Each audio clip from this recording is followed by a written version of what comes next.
In another life, across the sea or somewhere just as far away, I was Junior Field Medic Kiri Amaranth. Now it's usually just Kiri. It's been 14 years, 3 months, and 28 days since I've been home. I'm almost 200 years old, and sometimes I still catch myself counting the hours. I miss home. But more than home, I miss her. The Queen. The last time I saw her was when she was captured in the final days of the war, right before my exile.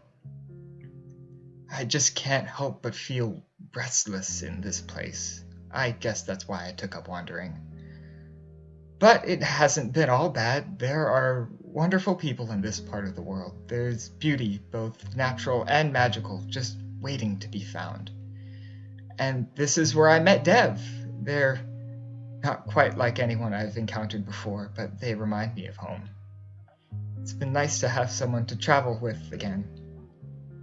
But I still call out to her every night. She never answers. I don't know if she's still out there, still alive, but I have to have faith. For myself, for my people, and for my queen. Hi there. I'm Devereaux Thistlebrook. My family owns Featherdown Traders.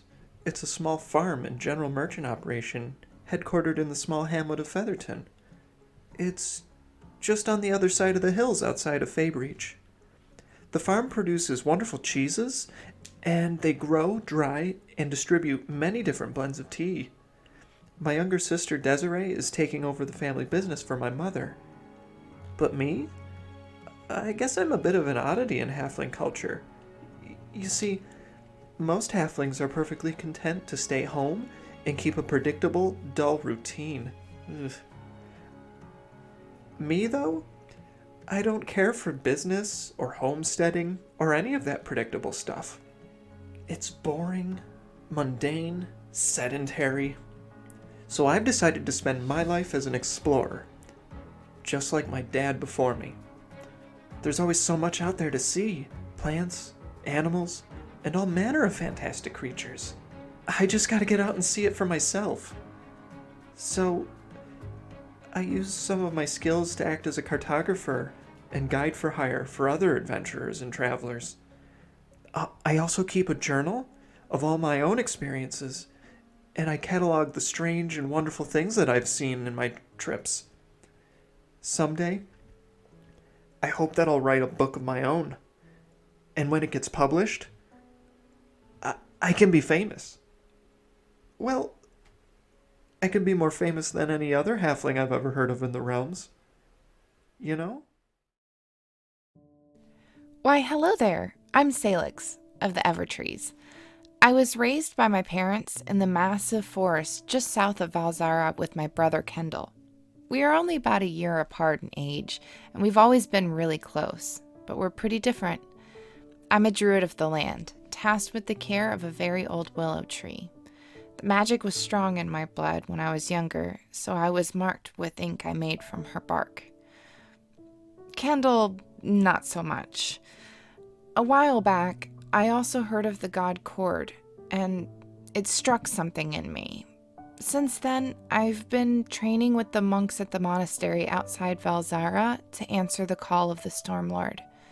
I don't know what he has in store for me, but I know it's something important. I recently also had to get Kendall out of some trouble he got himself into after he decided to leave our people. Now we're on the road for adventure. I don't want to live without him. We belong together like tea and honey. I don't know how far I can go from my tree, though. No one in our community has ever left their grove for very long or gone very far. But I guess we'll find out. Willow will be safe with Mother and Father. I hope. Hi there, my name's Kendall Evertree from the Evertree Grove. It's a pleasure to meet you. Where are you from? Wait, no, that's not what this is about. Let me start from the beginning. I'm Kendall Evertree, and I was born to the Evertree Grove. The Evertree Grove is south of Alzara. Normally an elf born into the grove becomes a druid. And becoming a druid means that you bond to a tree and you forever take care of it to make sure nothing ever happens to that tree.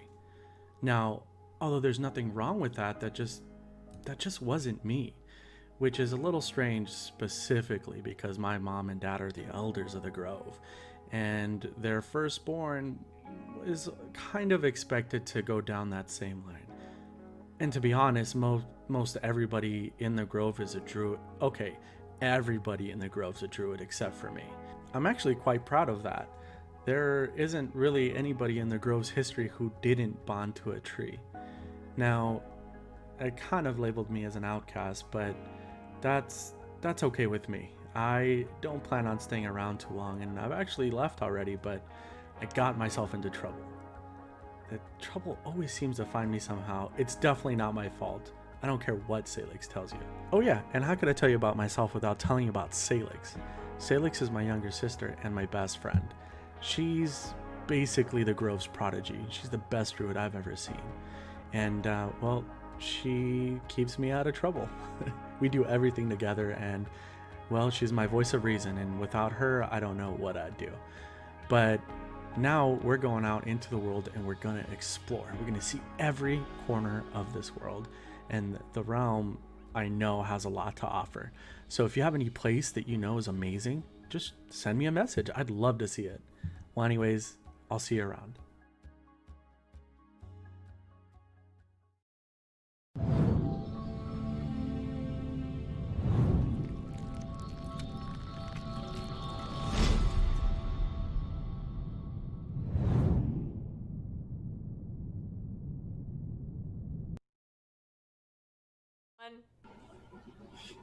You skipped a few numbers. I in feel there. like you skipped 2. Yeah. I did skip a few numbers. Welcome to the stream. Skip 2 and 4.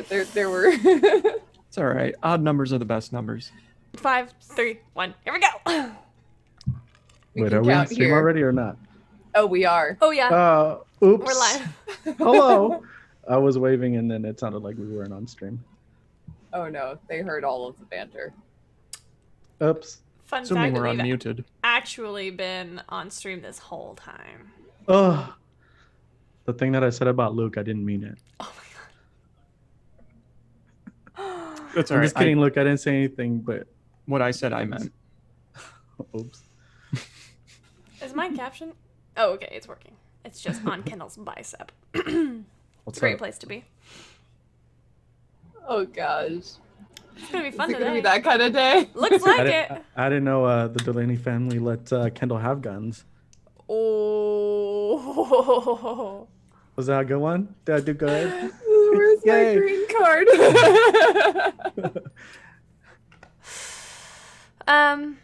Devereaux. Uh-huh. Sweetie, and I hate to put the pressure on you all the time, but if you weren't so good at it, I wouldn't do it. Do you think do you you could? need? Do you think you could give us an in-character recap of what happened last session? Yeah, I suppose I could. I mean, it sounds like a lot of work, but if no one else can handle it, I guess I'm the best one for it. Kendall and I went on a crazy, wacky adventure last week. Well, I had a whole bunch of stuff I wanted to get done before we left for the Feywild, and Kendall wanted to help me help myself get it done. And we had a hearty breakfast together, which was great. And Salix was preoccupied, so we let her do her thing without us being in the way, which was fantastic because, let's be honest, the two of us would have just been like completely underfoot. But not because we wanted to, just because that's the way the world works.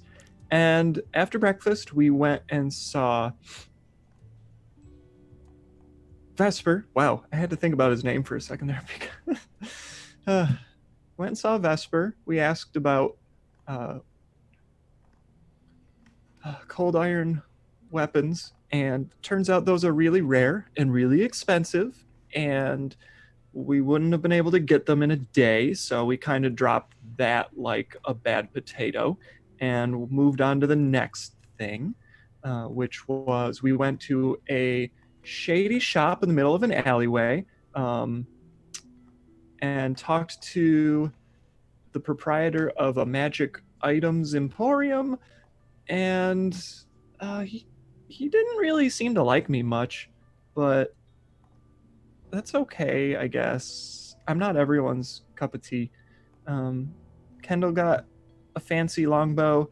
I got a nice short bow. I think I got I think I got price gouged. Maybe? I'm not sure, but Kendall was able to bargain for a better price, even if it was just a little bit. I didn't get any wiggle room.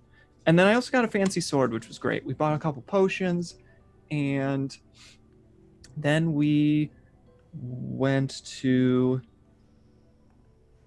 get our armor, the dragon armor on, which we will need, I guess. It's better than my old stuff I brought from home.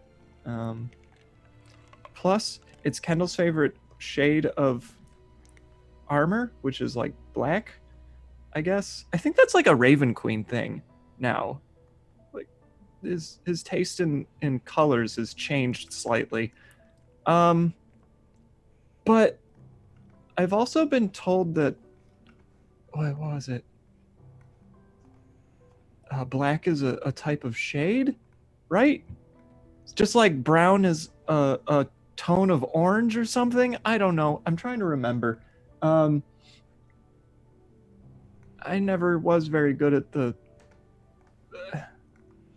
color theory. So we got the armor. We got some flowers. Oh yeah, flowers. I got flowers for Gert, and I was gonna go see her. And Kendall got, well, sorry, I'm not gonna say anything. I don't want to spoil the surprise. And then we split up. Kendall went back to the inn, and I went to go find Gert. And I'm sure Kiri's doing okay. I bet. I hope. I really hope this isn't taking years and years and years and years and years of time. Because I don't know how the Feywild works, but gosh, it would be terrible if we got there and Kiri forgot about us. But we're coming. We're coming today. I bet you we're coming today. I have no idea what's gonna happen, but we're gonna get there. I have a good feeling about it. Quiet, Cinna. I'm done. In the span of the last 10 minutes, we have a full corruption bar. Everybody has an auto crit, and Salix, you have an additional 2 advantages. No.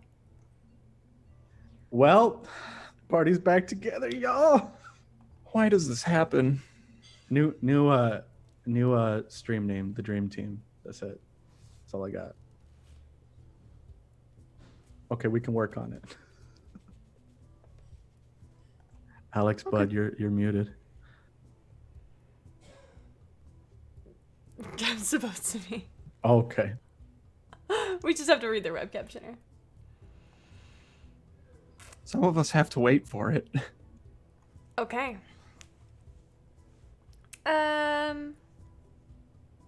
Adventuring party. It is the middle of the day. And, you were unable to acquire your cold... Holy moly! Wow! Okay, hold on. Chat, what? Hype train! Hype train, y'all! Hold on. How many is 6,000? What does that give y'all? 6,000 bits is 2 instant crits? That's 2 crits, right? For everybody? Yeah. Okay, wait, what's the count? Okay, hold on. You're at 3 instant crits and 2 advantages. And then, Mare just gave y'all another 1,000. What? Y'all. Hype train. We love you. Thank I love you. the bits and all. First they're sour, then they're sweet, right? Fill up the corruption bar and then give us crits. And then y'all all get another advantage from Mare. They want us to have a really, really good time today by putting us in mortal danger and giving us the tools to get out of it. You know what? Here's the thing. I think I'm ready. I'm ready for Let's it. do this. I'm gonna fuck Let's shit up. go. Yeah. Thanks, chat. We love you. Yeah. Alex, I'm Yeah. officially out of room for your stuff. Alex, start using stuff. Yeah. I haven't had the opportunity to roll these past few sessions. I was going to say, Then you need to just start rolling some dice. crits. Just start throwing crits at Camille. I'd like I to did. walk outside last, the door, last please. week I did. I'd like to eat a sandwich. Crit. I used to crit and sing last Hold week. on. Right? I'm doing All my I'm best. saying- shit. All I'm saying is there's a really good opportunity for you to use some of those crits really close by. No, Graham. No, you don't give them to Camille. You already gave her corruption. What are you doing? He can do what he wants. I mean, he can, but I'm asking Camille needs love nicely. too. We Hold love on. Camille too. I gotta get all this stuff in order. Look at Alex's screen! Yeah, it's absurd. So, Devereaux, you have 4 crits and 3 advantages? No, 4 Just- crits and 4 advantages is what you should have, right? Okay, sure. I'm just gonna eat them all. Okay. Oh! Graham! Graham! Wow! Graham, we love What you are so you much, doing, bud. Why? We're getting Holy distracted. cannoli! Yeah. We're never gonna start. Everybody playing. missed us apparently. Yay! Whoops, my finger slipped. Mhm. Yeah, a couple times, huh? Mhm, Once or mhm. twice. Yeah. Y'all, hold on. This is. Hold Ren. on. What? Does somebody want to talk about one of our sponsors? Hell Hey. yeah. Like, We got sponsors like Campaign Coins. Yeah. Y'all know what they do? They make really awesome coins, and they also make other stuff, right? Like die Meeples. cast metal meeple things. yeah, Yes. meeples. I was For gonna say games. something about meeples, but you beat me to it. Yeah, you would think that as the Roleplay Cafe producer that I would have all this memorized. No. But I don't know if you can tell, I kind of just wing it. You know, you live life by the seat of your pants, and sometimes those pants need some help. So you go to your coffee and you make coffee. What kind of coffee you making? Right now, Yeah, tell me about what kind of who I use you- the Found Familiar Meta Magic coffee, whole bean, because Oh, then yeah? I grind those bitches up, and then I make bean juice out of it. Oh my gosh! juice. Hey, is that some magic bean juice? Magic bean juice, yeah. Heck yeah! Does it rockets me into the sky with energy And then you can go to space. and magic. Yeah. Don't forget that hot leaf juice is another thing. Ooh, So- hot leaf juice, Ooh. like Dryad tea? Dryad Dryad tea is tea. okay. Yeah, dryad tea. They do that. Wait. There's dryads here, Oh shit. Do they make Is there dryads tea? in the Feywild? and how can we get some of this fabled tea from the dryads? And how thorny are they? You go to dryadtea.com. You order it. Oh my gosh! Yeah. Love and- it. And I'm pretty sure there's a Sanmarian tea called the Fates Chosen blend or something like that. I actually had it. It's really good. It's got like hibiscus in it, some fruity notes. I'm Well, saving it for Everyone knows for- that Fates Chosen next are Monday. kind of fruity. They're lively. and have strong notes to them. Cinna likes it. I don't know if you can hear in the background talking about dryad tea right now. Can you hear Cinna? Wait, that's not dryad tea. They're talking about erosavad.com, Oh. Oh, yeah. where they make beautiful hats. Look at this. Wow. She won't stop screaming about it. Do you hear? Cinna. I Cinna, say they, what do you but have it's to just a say? one-woman operation. Gosh, this one woman operation makes lots of hats, and they can protect your fancy dice and shit from also Come on, Cinna. apparently makes flower I crowns. won one of her giveaways, and look what I got. Oh hey, Oh, hey, look It at Where's just that. hangs on that? your bag and stuff, and you put your pens in there. I put goldfish in there for when I'm hungry, but you know, it's up to whatever you want to put in there. Pizza rolls, tater Stream tots, Cat. stream cats. I don't know if it's big enough though. You could It's not big try. enough for stream cats, but if you have a stream kitten, one of these large bags could definitely fit a stream kitten. Oh, there in you it. go. Yeah. In fact, I've got this really awesome bag, which could definitely fit a kitten. That's going in just got- my website later. So, you know, maybe if you have kittens or dice or maybe you could put your tea in it. You could put all the wonderful tea that you get at Dryad Teas in one of these bags. You could put your tea in it. And your meeples. Your meeples. Or your what are they called? The advantage coins, right? You can get a bunch of, because we need them. I know I would benefit from it right now. Oh, heck yeah. I would need like what, 3 of them? But it's okay. They're so cool. Yeah. No, y'all, I mean, we're loving all this love, y'all, but there's no more room for all this stuff. Yeah, we're there's no room on the overlay. We're having a hard time finding things to talk about while we're Camille, stalling you were for asking, Camille. Camille, you were asking for requests. We need to fight something. But like, not devils. I'm kind of done with. Oh my gosh! I'll fuck up a devil. I don't give a shit. Though they deserve it for doing. They do. They're doing our grass grave dirty like that. You're muted. BB. I haven't even just gotten a chance to eat. Oh. Oh. Are you on mute to eat? What the hell? What is that? What are you It's eating? Curry? Or Oh. dumaloo? Leftover Indian That food? sounds bomb. That sounds. One day we're gonna delicious. start this stream. Eventually, yeah. There's too much Yeah. love getting thrown at us. We're getting derailed. Yeah. The hype train is a love train. The hype carriage rolled on through. They picked up all of us and gave us a bunch of crits. Yeet.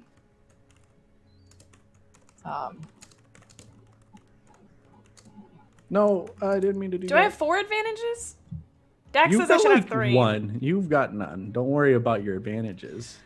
Oh, Give yourself as many as you want. Okay, so I'm not. We've got. Oh God. Okay, here we go. Graham has just donated to. Wait, someone named the 3 Raven layers of the Queen hope gave bar. me a crit. That is awesome. I don't know who you are, but thank you so much. This is canon. Wow. I don't know if I can just do that, but I said it, so therefore it's out in the. It was me, Bunny. So. Oh. Oh, thanks, So babe. That's So from her shoebox, Signy has given you a critical hit. that's So just this is- wonderful. Y'all know I have to make this intense, right? Y'all know my players. Y'all know, right? you know what? Yeah. I'm telling you right now, I'm fucking ready. Let's go. I have mixed feelings on whether I want to cry off my freckles or not. Don't look at me figure like out that, Fuzzy. I mean, I'd prefer you not crying, but you know, it is open for adventure. There's a lot of feelings around it. I mean, yeah, Okay. there's a lot of feelings. You all find yourselves missing Kiri, of course. Find yourselves in the inn that you're staying at. It's a very nice inn. Isn't this the really fancy inn? Or is that Fate's Chosen? No. We're in a fancy inn. This No, this was is the the polished super oyster. fancy. Yeah. We don't live a life Sparkling. like Leona, but we can try. Sparkling pearl. No, I got it right. Yeah, the sparkling. Yeah. Polished pearl. Sparkling pearl. Sparkling oyster. The polished oyster. Sparkling pearl. The stinky Um, clam. Stop it. That's their competitor in the 3rd district. Salix, you have spent actually a lovely morning on a date with Sentinel. Oh, sweet. Yeah. You didn't see my message, did you? No. I Was said it an with, overnight date? oh gosh. Oh my. Well, where to go? Hold on. Where's the player chat? Where's the chat? I said she used her day to pray for guidance, do research on the Feywild, and check in with the people that she had taken under her wing. And also a date with Sentinel. Grassgrave. And a day with Sentinel. Yes. You've gotten good day. so much done today. Well, you know, when she doesn't have two imps under her foot, then Ouch. she can, Oh, she can go get ahead a and lot say done it. fast. Go ahead and say it. It's okay. We could just fine. I'll have you know. Yeah. That's fine. Salix we is only much upset, more like, efficient 3 people. alone. What was the shopkeeper's name again? Which one? Mo? It's Igor. Igor. Igor's Emporium. Right. All I'm saying is that Salix can get through an entire day without pissing people off. Did we piss him off? I feel like Igor was just just grumpy. You know, I feel like that's just by virtue of me being there, I feel like we pissed him off because I don't think he liked me. I was like, can I get that for less? And he was like, no.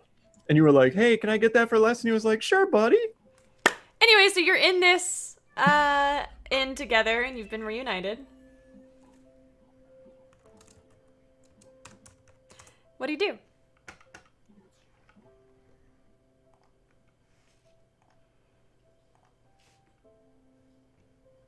Anybody? Great I thought question. you were still talking to Salix. My bad. No. Kendall, Devereaux, and Salix are reunited in the tavern. What'd you like to do? I have a question. Didn't Devereaux leave with the prestidigitated flowers for a date? No? Or to see someone? I thought that Kendall went back to the room by himself. I went back to the room by I myself. was watching. You did. Yeah, you did. Okay. Okay, so then I am going back to the room by myself. And I'm gonna be admiring my new bow, trying to get acquainted with it. Probably won't be shooting anything because we're in a fancy room and I wouldn't want Salix to get upset with me. And I'll probably read some books about the Feywild that I checked out. No, I checked them back in. And I think I'll wait, depending on how long it takes Salix to get back. Apparently, I had a really busy day today, so it's slightly on the later side. But I'm back in time for dinner. Hey, Fuzzy, how was your day? Oh, good. We managed to get a couple of things. Look at this. And I pull out my bow. Wow. Now I know what you're thinking, Petals. There's Do no you? bow, there's no string. But look at this. And then I pull the light so she can see that there's like a magical string. Wow, that's so cool. I'm hoping this will help us in the Feywild. It will. What were you up to today? Oh, well, I did a lot. Well, I did a little bit of research on the Feywild, and I also went and talked to some of the people that we were working with in the forest on the way here.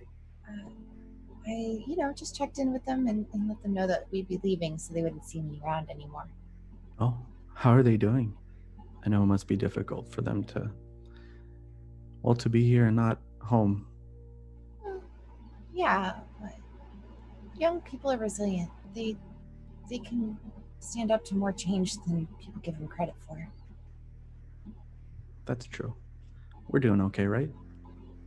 I'd say so.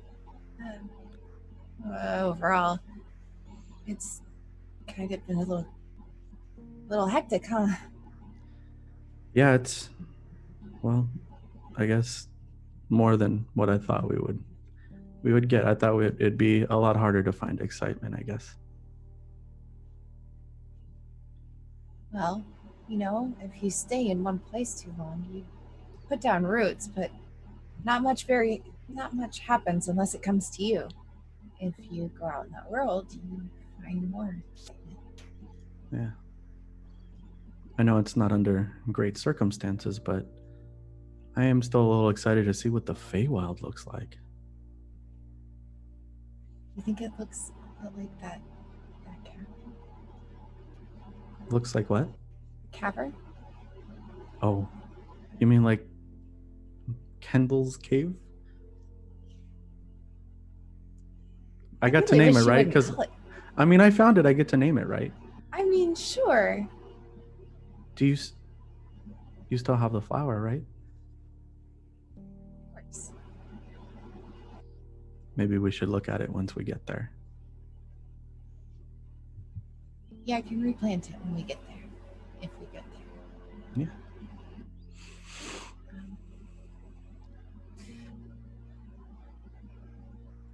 I hope it won't be too difficult to get Kiri, or at least to them.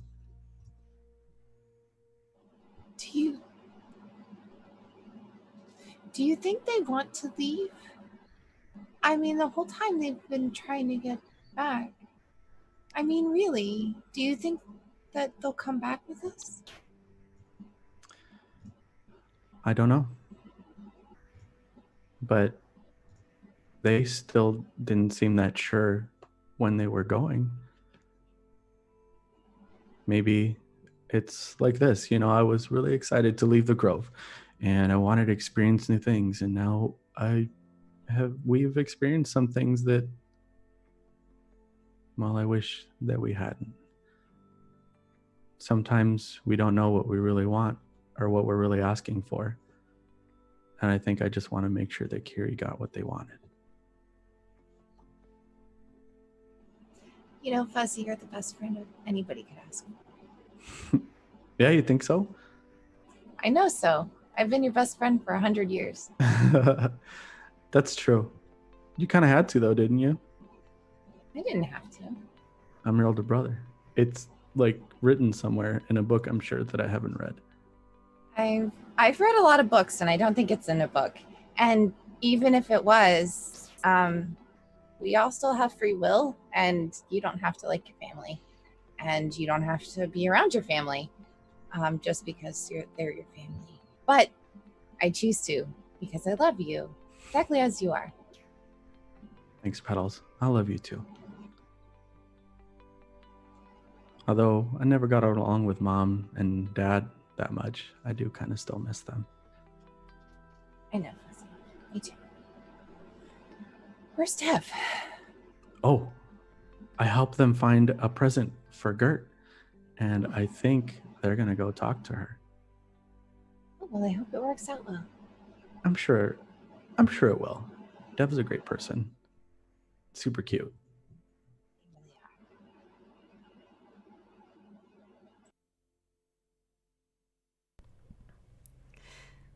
are. We are going to go ahead and do a little fast forwarding. If you would like to see Devereaux and Gert, Ren and I will be recording that for a Patreon short. Kiri, I have a question for you. Yes. Do you ever go north to seek out the rebels? No. Okay. That's what I needed from you. Devereaux, you are able to come, I would say home, but back to the inn after your evening with Gert, where you find Kendall, Salix, Sentinel, Vesper, and Q, your Kitsune friend. She is in her fox form, her vulpine form. And she is just sitting there quietly, watching, observing. Whenever you walk in the door, she perks up, her ears go right up. Devereaux, hi! Hey. Hi, everyone. Hope you haven't been waiting for me. Well, I mean, I'm glad you are, but I hope you haven't been waiting too long. Or, Hey, Dev. hi. Did you have a good day? Did you like the flowers? What did you do? Where'd you go? What did you talk about? Thing about it is, I elbow him. Fuzzy, stop.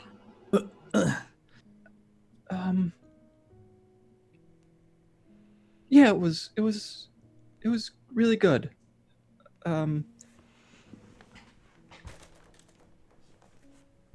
It went well.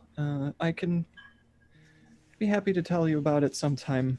I don't know, later, but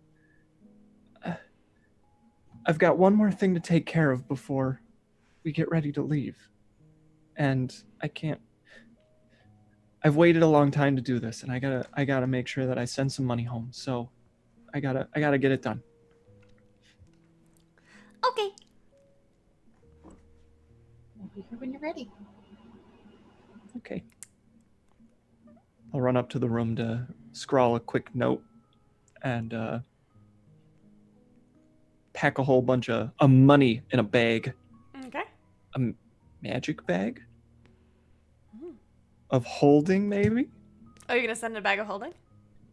Home? Yeah. Okay. So I've been thinking about how this would work, and I'm hopeful that maybe I send the bag of holding in like a box. Just be like, this is a very important heirloom bag. I need it sent home. And then send a letter ahead of the bag that says, you're going to get a bag with a lot of money in it. Don't be surprised. Okay. Because sending the note that says there's a lot of money in this bag with the bag would be stupid.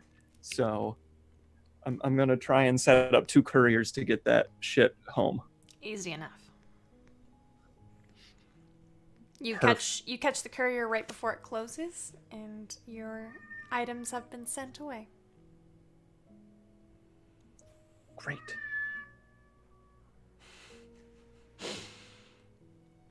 My cat, y'all. I don't know what to do with her today. Love her. After I'm done, I will join everyone at the wherever you are, and I'm sorry for making you wait. Hi, everyone. Are we eating? Like, what are we doing? When are we going? How is everyone? I'm good.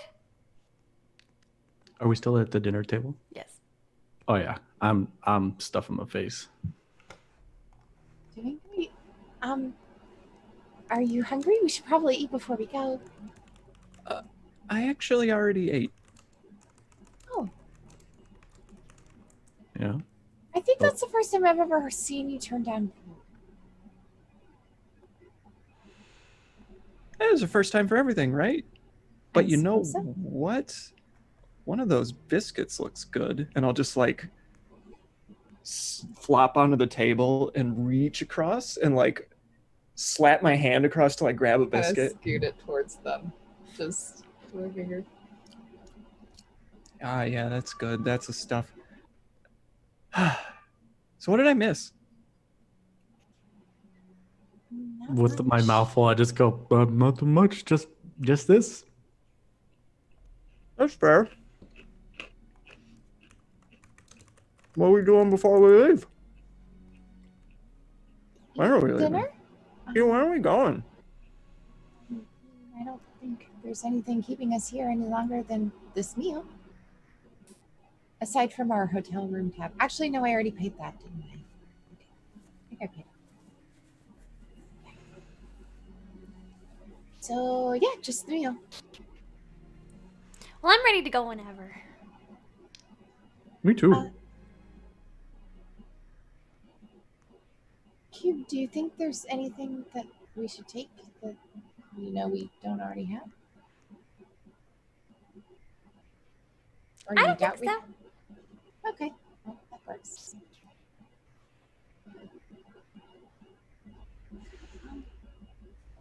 All right. Fuzzy, are you done? Yeah. Wait.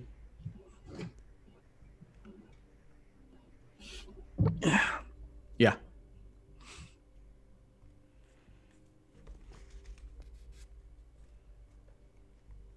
And I get up and I like tighten my straps and I put my bag on and put my bow over my shoulder. And yeah. Well, I don't really want to do it out in public, but we could go up to the room and I can plane shift us home. Sounds great. Let's go. Salix, do you think we should pay for the room before we leave? I paid up front, Fuzzy. Oh. Okay, let's go. Do you think we'll need room service after we leave? Is it gonna leave a mess when we go? No, it should be fine. Oh, okay. Is it gonna hurt? No, Is it gonna make me sick? maybe. Oh. I shouldn't eat so much. Probably not. Lots of things make you sick, though. It's true. Remember that time you accidentally stepped on a millipede and it made you sick? No. Yes. But we don't have It- to bring that up. I mean, the crunching noise was gross. Ugh. It's Why does it have so many legs? It doesn't make sense. Though. Snakes don't have legs. Why does it have that many legs? But why do snakes not have legs? Because they don't need them. Well, then why not? Everything else has legs. Why doesn't a snake have legs? That's not okay. Well, Hey, well, they don't really need legs because they move their bodies using the series of muscles and throughout their bodies. Are we Anyways, ready? oh, yeah. Oh, yeah. Yes. Let's do that. Okay. I whisper to Dev, isn't a snake just like one leg itself? And then I keep walking. I always thought it was just like a big tail. Sentinel walks you all upstairs, but as you make your way up there, Salix, he takes your hand. I won't be able to go with you. Glad to hear that.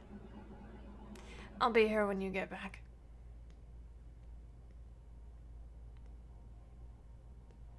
I hope so.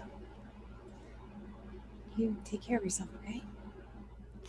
You do the same. He will give you, if you let him, a kiss on the cheek. She will let him, and she'll also give him a big warm hug. Yeah. Please stay safe. I'm more worried about you.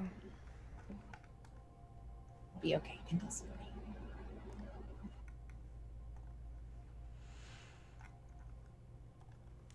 He'll give your hand one last squeeze, and then heads back down the stairs. You still have Kiyu and Vesper.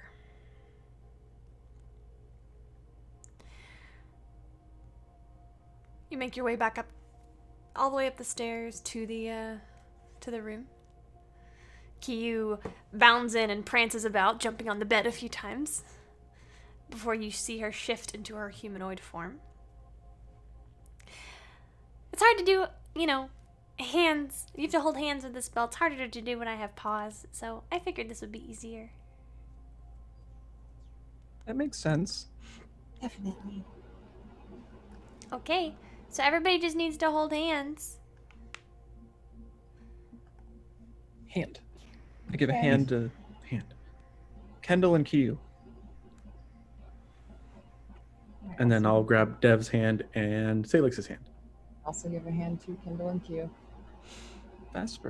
What about Vesper? Oh, Vesper. Sorry, I forgot. Vesper's still here too. I give a hand to Kendall. Sorry, and Vesper. Sorry, Vesper. I forgot you were here. This is your clue. You're not coming, bud. No, come with us. You all join hands, and she closes her eyes. And she begins to pray in Sylvan. Not pray, but chant in Sylvan. Does anybody speak Sylvan? Nope. I'm regretting that now. Oh, Gary does? Okay, so I put originally that I spoke Primordial, but I feel like it would be more Make more sense? make more sense for her to speak Sure. Sylvan. What's I'm you gonna said change Sylvan's that real close to quick. Elvish too, right? It is. It's Sylvan. Yeah. Elvish is a dialect of Sylvan.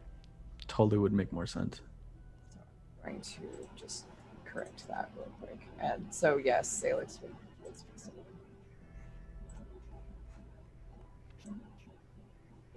Okay.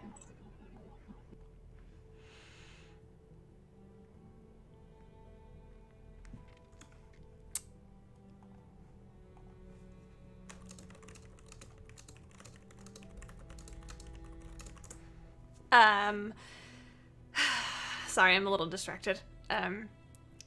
There's a rush of air around you as your ears fill with noise, sound, cacophony of tearing. A tearing of the fabric of reality as you are all ripped from this plane and ejected, sent flying through the ether. It feels like seconds, maybe minutes pass. Long moments of whirling like being trapped inside of a tornado until your feet hit the ground again. When you open your eyes, you find yourself in a forest.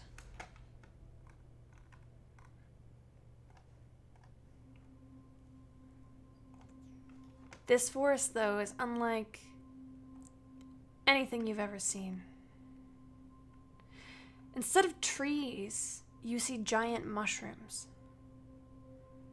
Fungi sprouting up and around you of different shades of yellows to reds and oranges.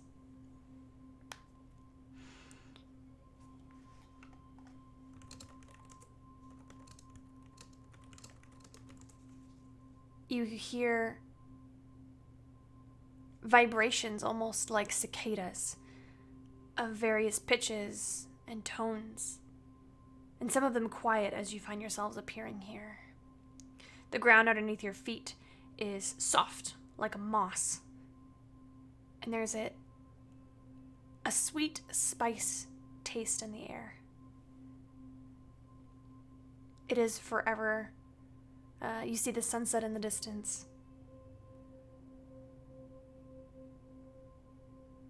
And Kiyu releases your hands. Vesper looks up and around, taking in the sights. What would you like to do? Do we make it? Yeah, we made it. Salix is just looking around trying to absorb everything all at once. Yeah, I'm doing the same exact thing. Wow. So much so that I probably haven't let go of Devereaux or Salix's hand. Maybe Yep. they'll feel Kendall squeezing a little bit harder. Kendall, you can let go. You're hurting my hand. Wow. That's my bow hand. This Fuzzy. is. Fuzzy, Oh, yeah. Oh, Thank you. sorry, Dev. Thank you. I keep your hand in mine, but I let go of Vesper's. Wow. This is so much prettier. So, We're just a few Mushrooms. miles outside of Serene, which is the sound of, or the place where the Amaranth family lives. That's right. I almost forgot Kiri's a royal family member. Do we have to treat them differently now? I don't know.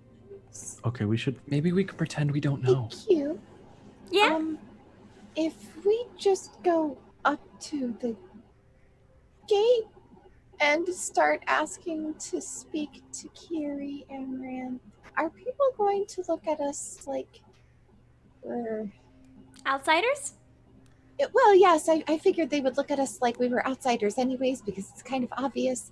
But if they would look at us like we're not very smart. Well, that's a good question. I don't know if they'll be able to make any inferences about how smart you are, but you can always go ask to speak to the prince. I grip Salix's hand a little bit harder and I go, aren't we supposed to have different names? I whisper back, You're Kaimo. I'm kind Mo. Okay. No, Kaimel. You made the name yourself. What? I don't remember that. Kaimel? Kimmel? Sylvis, can you knock some sense into your brother? I just kind of squeeze the hand and shake it a little bit. I say, Come on, Fuzzy. Get your head together. Silas, Kaimel, and Jake. Jake, and then I look at Vesper. Pesver? Oh, no.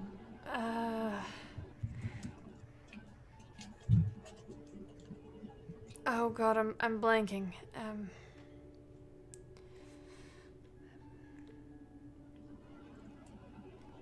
Vesper, is there maybe like a code word or something that Kiri would recognize if we asked for them so they would know it's us? You've known them longer than I have. What It's about okay. I think as soon as we start asking, they'll probably figure it out.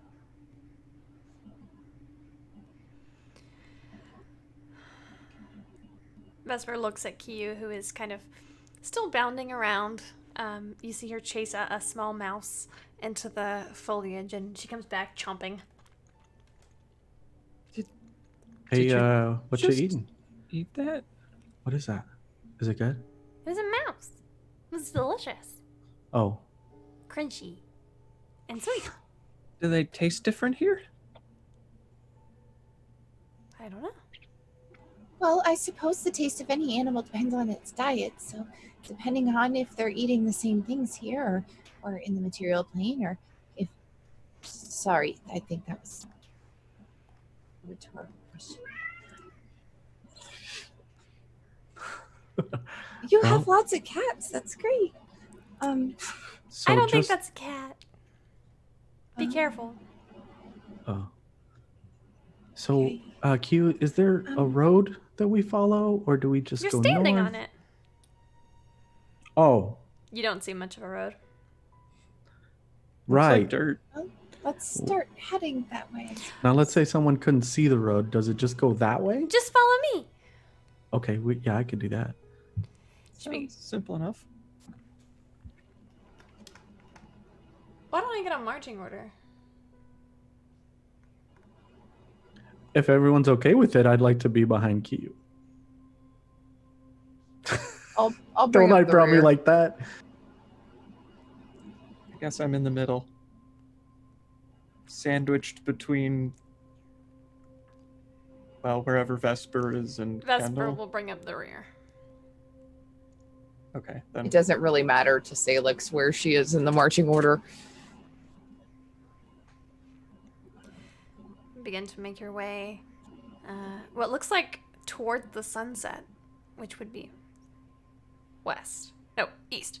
No, this is the east. wherever it wants to, it's the Feywild. If you were on the prime material plane, it would be looking like you're heading towards the east. However, you don't really have a great sense of direction here. Q just begins to march forward. Keep your eyes out. As we start walking, I put a hand on Vesper's shoulder. I say, What about Whisper? Whisper is good with me. Thank you, Close. Salix.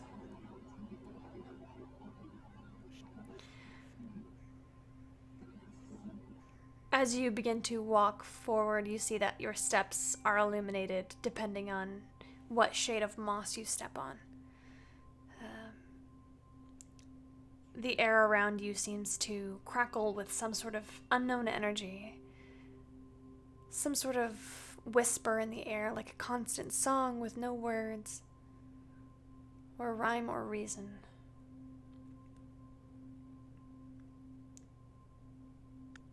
As we're walking, I do want to shoot a quick thought to Cass.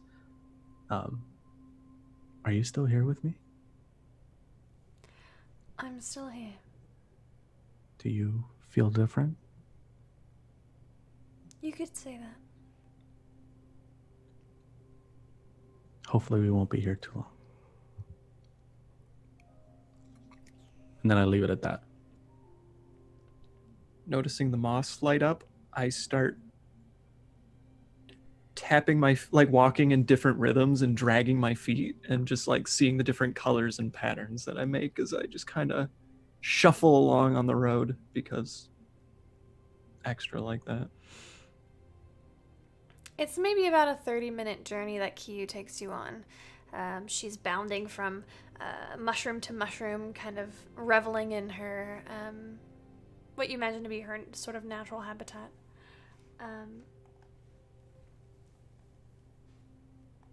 You come to a break in the trees. These fungal trees, these mushrooms. And you peer around and you see the beginning of some sort of rock formation. It looks like it could be a mountain, but the tops are capped with this. Instead of snow, they look like these red leaves. And as you peer out, you see in the middle of this rock formation is a basin. At the center of this basin, the earth is flat, aside from the very center has a plateau made of rock. Upon this plateau of rock is a white city. It's surrounded by thick walls, and the city is sort of cut up by these structures, these wall-like structures. All around you see very tall buildings capped in gold. And the city itself seems to have a glow about it, a radiance. There is a bridge leading up to the city, paved in the same white stone that the city is. He does a little pounce at the very edge of this cliff that you are on, looking down at the city. This is serene. What do you think? Seems to live up to its name. Wait till you're inside and you probably won't say that again. Well, from here it looks serene. Beautiful. Can't imagine any city is very serene, to be honest. Well, this is one of the homes of the court, and it can get kind of nasty. Which court? The What summer court? court. I look at Dev and Salix blankly, not knowing what that means whatsoever. The summer court. You know, Oberon, Titania. What the bitch? Which one is it? I whisper to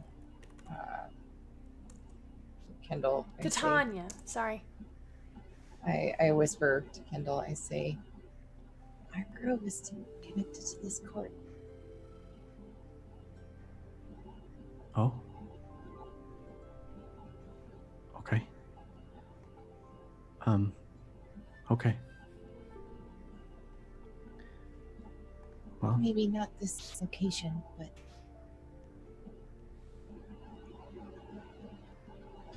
well, we've waited long enough, right? let's go. Yeah. Can I get some perception checks? I'm gonna use my crit. I'm gonna use a crit just because I want to see everything.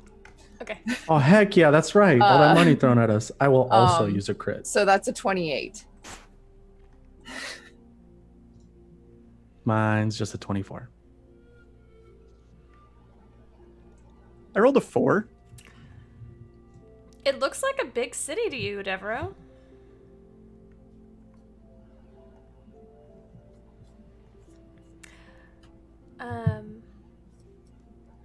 Salix, as you notice a few things. First, you and your brother notice, as you look at your arms and your tattoos, they are glowing brightly.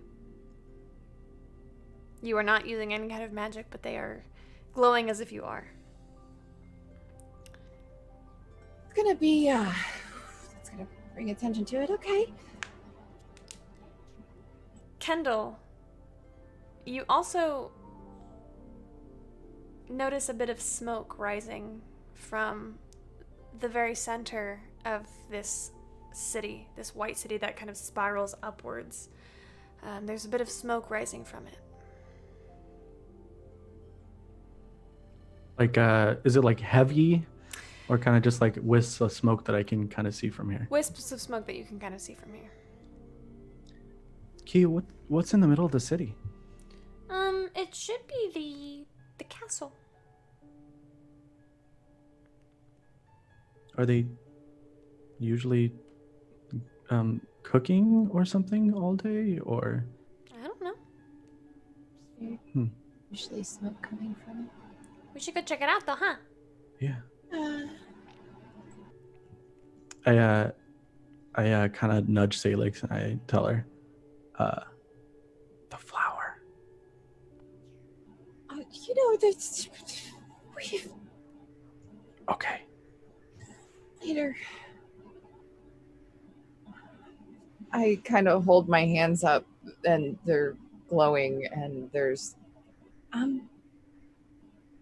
Q, do you think anybody's gonna say anything? Oh, no, that's not. You're not even going to be the weirdest thing we've seen today. Okay, cool. All right. Okay. I sense some nervousness from you. It's going to be okay. My tattoos usually only glow when I'm using them. Oh, So, well, that's a little strange. yep, I agree. Well, nothing nothing to do about it, so let's go. All right. And I enthusiastically go after or follow after her. She begins to kind of hop down this cliffside, leading you towards this road made of white, looks like rock, maybe?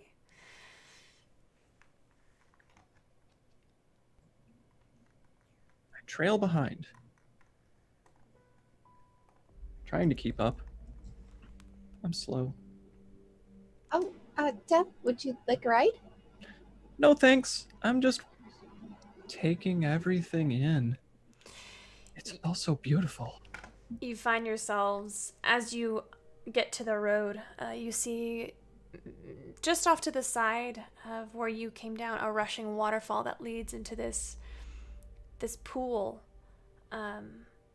If you look towards the plateau, you see there are waterfalls that also run off of the plateau, and it is surrounded by something like a moat of a river of water. These fields, you find yourself in fields of verdant green and yellow and gold that seem to be some sort of crop, maybe, like wheat.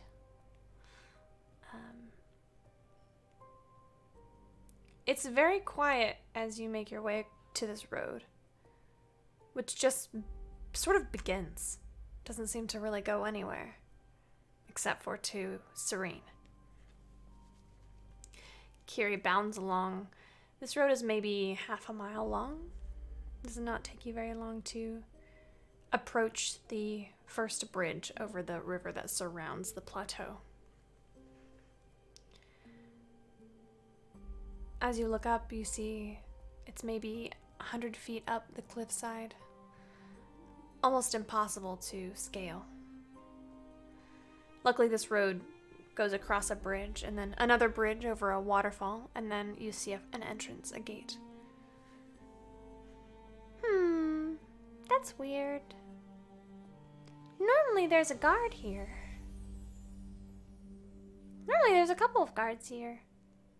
I guess we could just go in. Okay.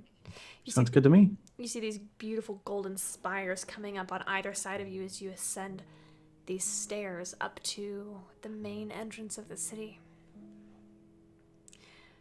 Salix, what's your passive perception?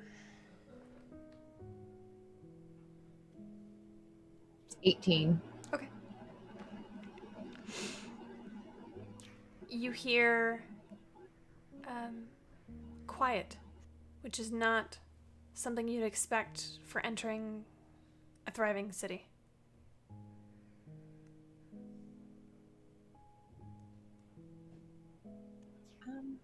It's very, very quiet here. Are you there's something's wrong. Something's very wrong here. It smells like magic. There was smoke coming from the center. There's no people, no guards. You watch as Kiyu pushes up on her hind legs and pushes the gates open. And you see an entrance plaza that is empty. Looks like a small courtyard where there's a fountain in the middle, a beautiful sculpture of a fey creature of some sort. She holds a kind of a pot that spews water from it. It's just empty, not damaged. Just empty. There should be people here, right? Yeah, usually. I pull my bow like off my shoulders, and I kind of have it like I have it in my left hand, and I pull my hood over my head, and I kind of start walking a little bit more deliberately and quietly. Forward in front of you, you can see another kind of it's not exactly a gate, but another threshold, an archway that leads into a larger part of the city. And Kiyu runs through it. Uh-oh. I follow right behind her. Yeah, I run up next to her, yeah. You walk and you see what looks like it could have been a thriving metropolis. A street full of vendors and strange magic and odd-shaped buildings. But instead what you see is a moment frozen in time. People are stopped as if someone has taken a snapshot of what this place should look like. Anything living that you might see is frozen. You see several people in the middle of exchanging goods. Somebody stands on a platform. Looks like they might be broadcasting or singing with their arms out, and they are just frozen in midair. I'm gonna walk up to one of them. Mm-hmm. I'm not gonna touch them. I'm gonna do the whole, No and response. then I'm gonna look up into the air and like see if I can see that smoke that I saw from far away. It's starting to, you see it begin to gather up higher. So the smoke is moving, right? No, it's staying the same. It's becoming greater. It's swirling in the air, kind of. But like it's like it's got movement, yes, right? it does. So that smoke's It's not okay. suspended. Then I'm gonna go towards the smoke.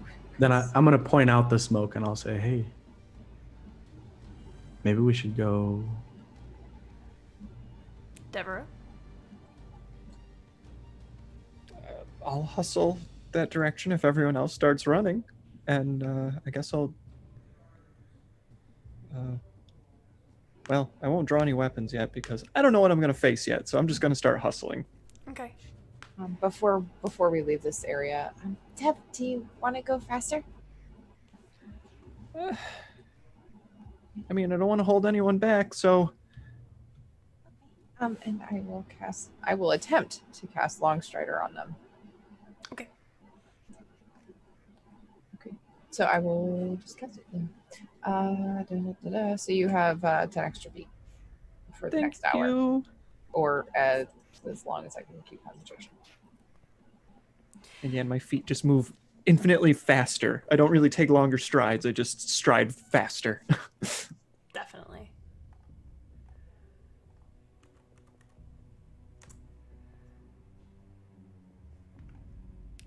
Why don't I make this a skill challenge? Why don't you tell me what skill you are using to get through the city, and tell me how you're going about it. Who would like to start? I'm gonna use my perception if I can to just try to follow the most direct route to where it looks like the smoke is coming from. I would say that might be more of a survival check. Are you proficient in survival? That's fine. Okay, let's do that. Yeah. I'm gonna use an advantage. Okay. That was much better. 15. Okay. Yeah, that's a success. You are dodging and weaving through buildings, through hardly even able to take in these strange foreign sights around you as you navigate your party through this unfamiliar city. Kendall. I'd like to use my investigation to see if there's anything that looks like any people or anything that look like out of the ordinary. So investigation is unfortunately taking time to kind of search through something. And that would require sort of stopping. If you would like to make quick checks for things, you can use perception. Okay.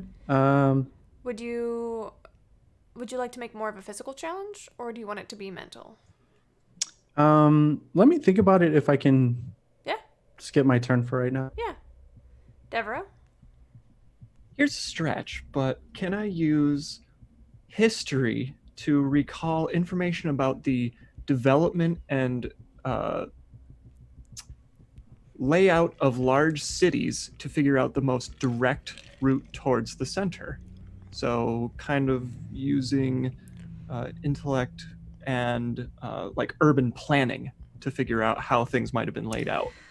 You can try. Unfortunately, this check would be near impossible because you've never been in a Fae City before, and there aren't very many maps of Fae Cities. And a failure on this could get you even more lost.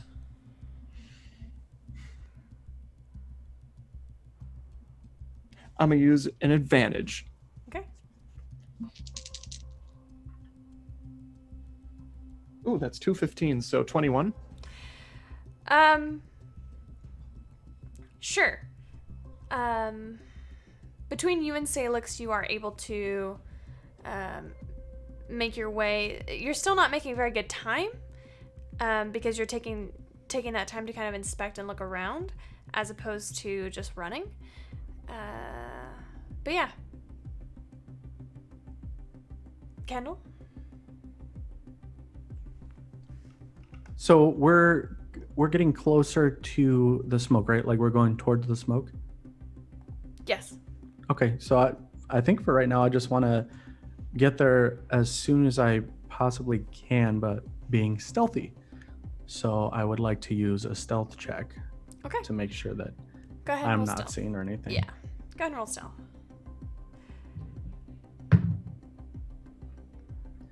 9 + 6, 15. Okay. You feel pretty hidden. What is everybody doing about the people that you come across? I mean, Go ahead. I was gonna say everyone is frozen. Yes. Just going around them, really. At one point, I would probably stop to just look over someone to see if there's anything obvious that happened to them. Okay. Are you But- Are you specifically trying not to touch them? Are you letting yourself?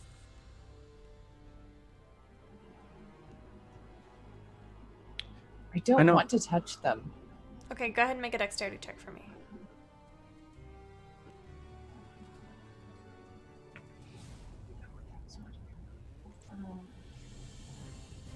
Okay, that was really good. 22. Okay, yeah, you're able to navigate this without touching anybody. Kendall and Deborah, what about you? What are you doing? Are you avoiding them? Are you not caring? What are you doing? I'm definitely not. I am like keeping an eye on everybody to make sure, like, to see if anybody moves or anything like that. But I'm also trying not to touch them. Dexterity check.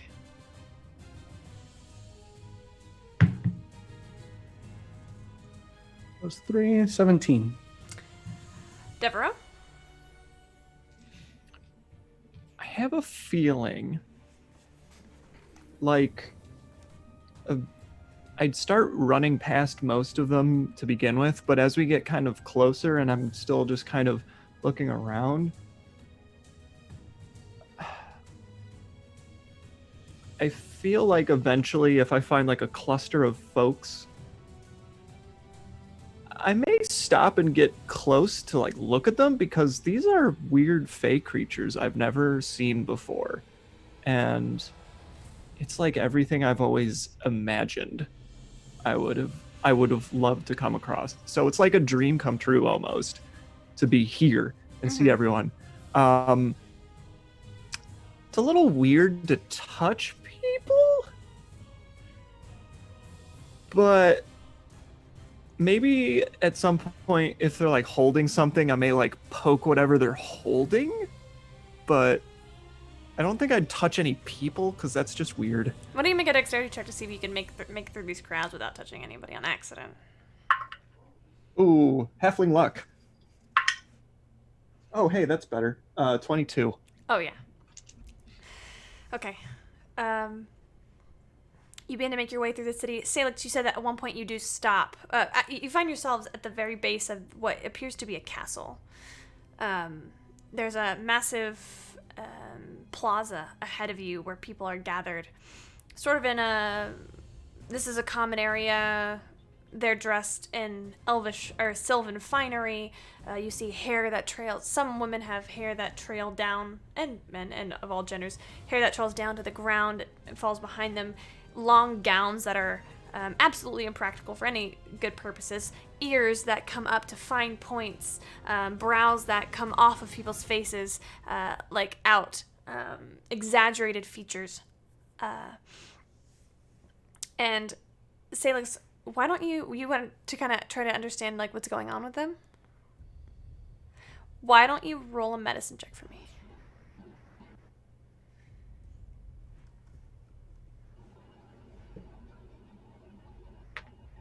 Oh gosh, I keep rolling this one. It keeps giving me 18s. That is medicine. 23. Okay. They seem to be under some magical effect. Fair. They seem to be they do not seem to be aware of what's going on. They seem to be almost trapped in time. Suspended. Okay. And this is like in the center, like a gathering of people? Currently you're in like a plaza of people who are just walking. It looked like they would have been.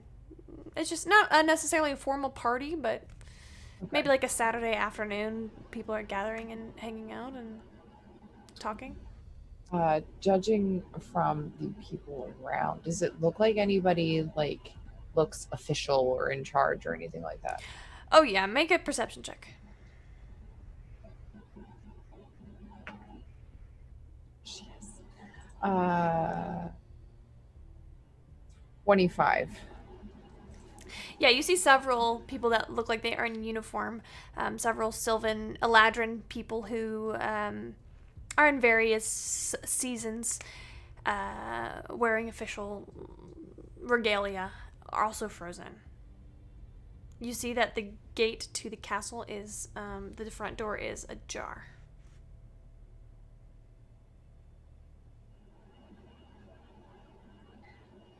Hey, Dev.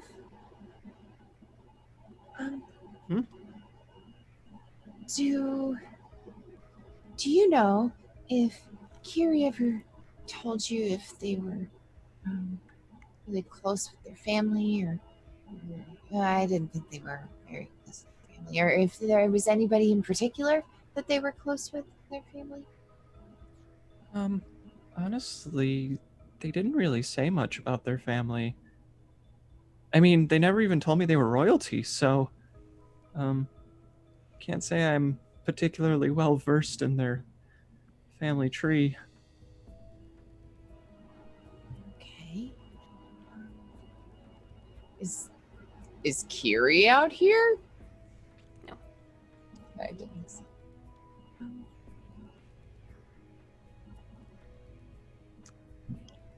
I want to.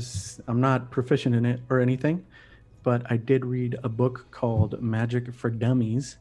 So I wanted to see if any of my newfound knowledge may give me any information of what may have happened to the people of Serene. Make an Arcana check. Alrighty. I'm going to use an advantage Okay. because that was a 7. Hey, 16 plus 2 is 18. Okay. It seems to be under some sort of spell. This is magic that you've read about that is this isn't a standard spell. Somebody has handcrafted this for this situation. It does, would have a source, and that source is likely to be close to where, like in the center of where you are. And that's what you would know with that roll. So the source is somewhere here where we are. You would imagine. Imagine, okay. Hey, Salix, remember that book I read?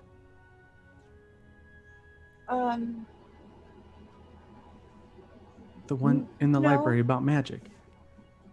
I read a book. Remember, it was one book. Yeah, Salix, but I don't remember which books you read. at this point, you do hear crashes from inside the castle. Quick question: is the source of the smoke in this plaza area? It's in the castle. You can see now. Okay. Let's go inside. Can that wait? There's stuff inside. I heard something. No, hold on. Somebody did this on purpose, and it's not just any spell. They made it to do this specifically. So hold on. And I start rifling through my pockets, and I'm like, oh, here she is. Fuzzy. No, Fuzzy. look, hold on. And I'm just gonna whisper, the command word for my figurine, for my little raven, Mhm. and I'm gonna command it. I'm gonna say, hey, as stealthily as you can without being seen, go into the castle and see what you can find and come back, okay? There's Oh. crashes in the castle. We need to go now. We can't. But it could be dangerous, Salix. You're It the one is who's always... dangerous. Let's go. I start walking towards the castle. I'm not waiting. I'm hearing crashes inside. The spell's still going. That's the source. And then Not waiting. I'm gonna rush my raven to just go quick before she gets in there. The raven flies off, soaring through the castle door and disappears. I'm going to try to stealthily go in, but I'm definitely not. Make a stealth check. Yeah. Devereaux, do you follow? Salix, wait. Come on, Kendall. Kiri could be in trouble. We can't just stand around and wait. And then I'll hustle off. I wasn't saying we would wait. Just she's always saying we got to be prepared. And then okay, bye. Okay, and then I'm gonna go after them. That was a 22. Ooh. I swear these dice keep rolling 18s and I'm never using anything else right now. Devereaux, give me a stealth check. Oh, I'm not being stealthy. Oh, okay. Great. You push past this open door, and you see this long hallway. It is dark in here. You look up and you see that there are windows, but there's some sort of darkness that is the smoke you see clouding the windows and making it much darker in here.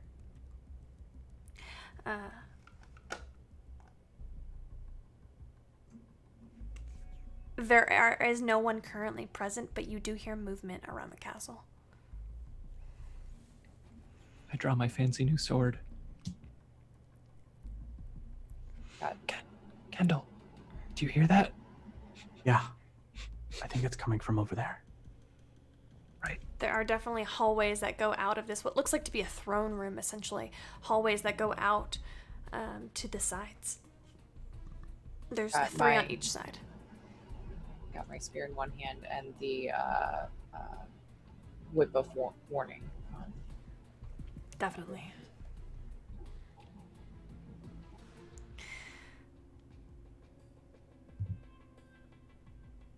As you make your way into this long corridor, keeping your eyes out peeled for anything around you, you hear crashes from what sounds like upstairs, different various locations.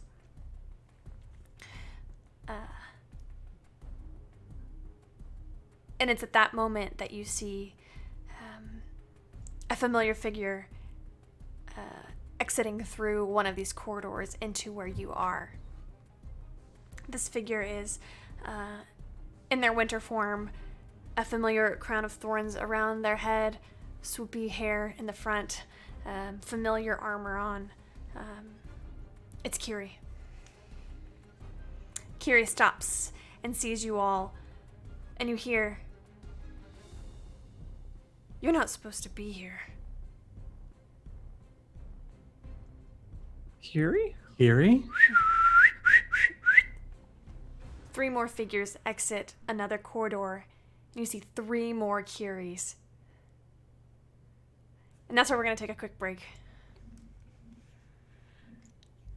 Everybody get up, stretch, go get some water, pet your pets, and we'll be right back. Oh baby, I love your madness. Oh baby, I love your madness.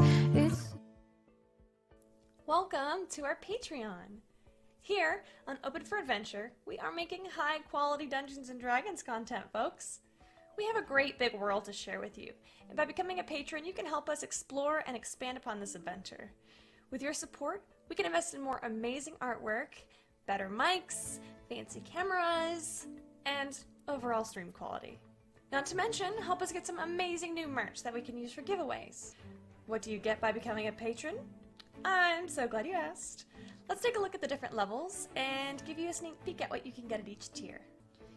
Did you know that the family of the First Lord Theo, the leader of the rebellion against the Empire, actually invented firearms nearly 25 years prior to the current campaign? The designs for this high-tech weapon are the Delaney family's best-kept secret. Also, they were originally invented by the late First Lady Victoria, Theo's mother. Access to lore leaks like this is what you can expect from the first tier, written in blog-style posts after each weekly session. Ever wondered what goes on off camera? The next 3 tiers give you exactly that. With Stolen Moments, you can get access to text-based roleplay moments, highlighting experiences that don't make it onto the stream, like Leona's training session with Ray and Asmrit. Stolen Moments Plus gives you access to roleplay moments featuring our guests, non-player characters, and historical figures, featuring the likes of Marshall, Annalena, and even the Empress herself. And Roleplay Addiction takes us to a whole other level. This tier gives you exclusive 30-minute videos of canon interactions not otherwise seen on stream, like late-night drunken interactions between paladins or tender moments featuring your favorite character ships. The Warm Fuzzies is super simple. It's everything I've listed so far, and also you get your name on stream after our weekly regular sessions. Every session. And our undying love. And finally, the most epic of all Patreon tiers. Drum roll, please. The Lore Master. This ultimate and final tier gets you first look access at all of the content going into our upcoming, official, open for adventure campaign setting. Lore, maps, monsters, items, dungeons, dragons. Go ahead, have a look around, make yourself at home, and consider becoming a patron to help us make this fantasy world a little bit closer to reality.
Oh, hi!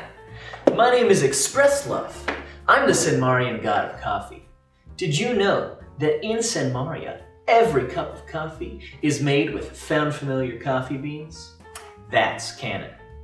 In Senmaria, every cup of coffee is good coffee because it's made with love by Found Familiar.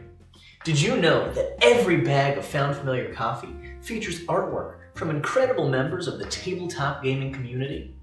That's canon. Each blend and roast of Found Familiar coffee features cool D&D names like Thieves' Cant, Face Step, and Pact Magic. In Senmaria, every royal meeting that Ray attends features the Cartographer's Blend, a brew of coffee made by Found Familiar in conjunction with Devin Rue.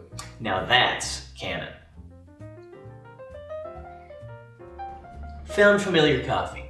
Buy it today.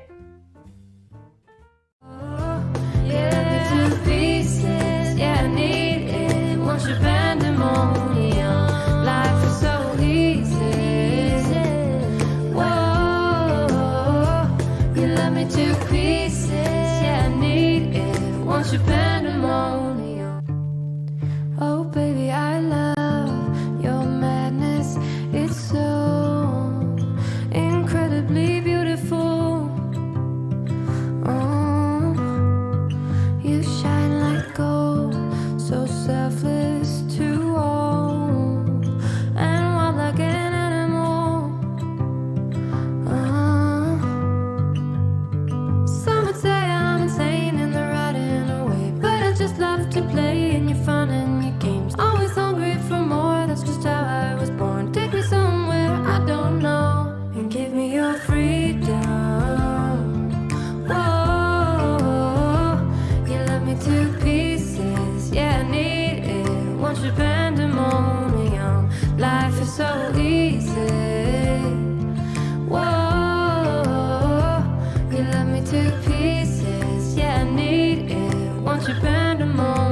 we are back.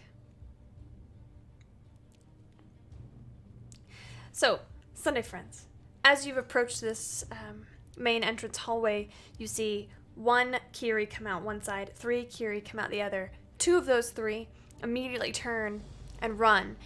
You do see in their arms are various treasure. Golden chandeliers, not chandeliers, candelabras, a sword, a shield, various things. After the whistle that you heard, one final Kiri comes out. This one looks a bit less confused to see you, as if they were expecting some intruders. What do y'all do? Is Kiri robbing their family? Looks like it. Salix, Kendall. What are you doing? Who are you? Who are you? Kiri. Kiri? And Kiri. Are they attacking us, or because we're They're moving. asking who they are? They move closer. Kiri, what do you do? Boy, I'm fucking muted. Okay, so, I'm going to slowly. How close am I to everybody? You're about 60 feet away. Okay, so I'm going to like slowly walk closer to maybe like 40 feet away from everybody. I'm going to kind of make eye contact with everybody individually and Kiri, do something like. This Kiri has nothing in their hands. I didn't expect to see you again. And I'm going to use my sorrowful presence. I need everybody to make a wisdom saving throw.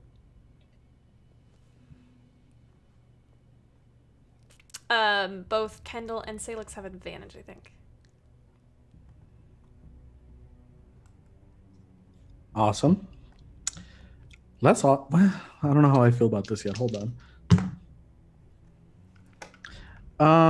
Considering that was a 7 and a 1, I'm gonna use another one of my regular advantages. I'm also going to use one of my. Actually, no, I've got an inspiration here. I'm going to use an inspiration because I need to get that off my sheet. It's driving me 18 nuts. plus 1 is 19 total. It'll do it. So much better. 17 for me. Yep. Devereaux? That won't do it. Devereaux, you are charmed. You have disadvantage on ability checks and saving throws.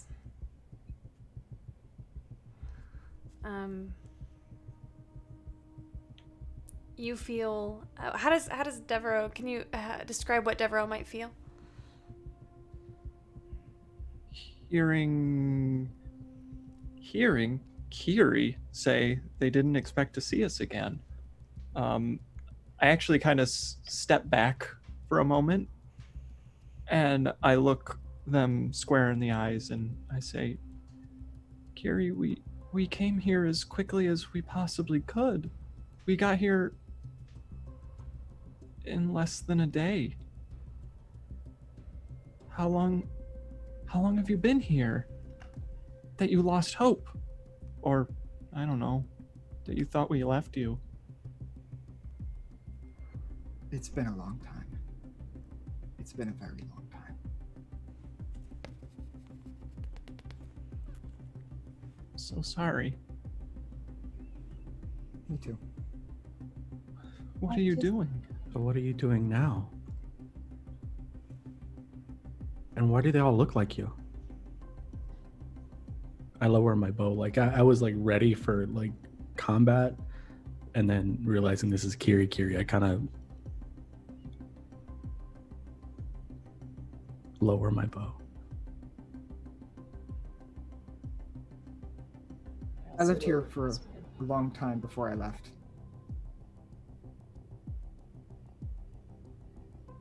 And it looks like I had some friends who were still here.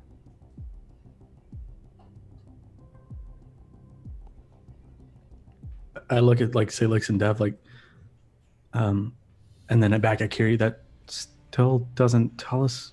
Are you stealing from your own home? What are you doing? Did you make them all stop like this?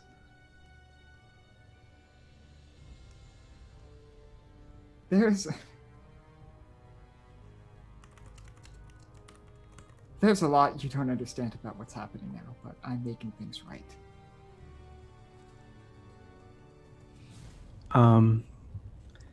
I would like to like use insight or something to see what maybe like they've said it's been a long time, so I want to see if I can physically notice anything different about their demeanor, their words, or anything like that. You roll insight. Okay. You have 3 auto crits. Yeah. Oh shoot. Yeah, I do. Salix is Sorry. just like, what? I'm all confused right now, so I forgot about. I'm gonna use an auto crit.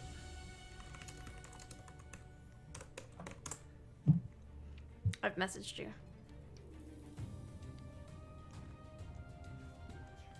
Salix was also trying to keep an eye on them, but they didn't want him. But What?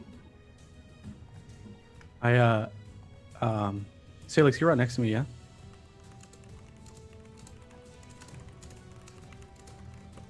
Kiri, what I are you doing exactly?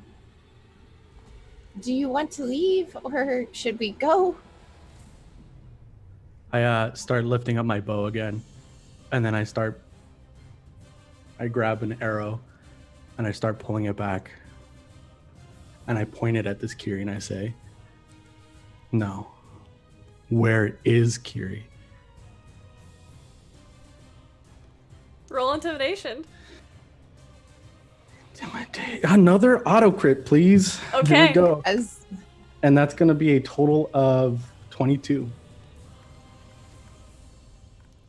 soon as Kendall starts lifting his weapon again, Salix is right there with him. What are you two doing? As Kendall begins to lift the bow, I'm unable to keep up the facade. I just sort of like looked aside like, oh shit.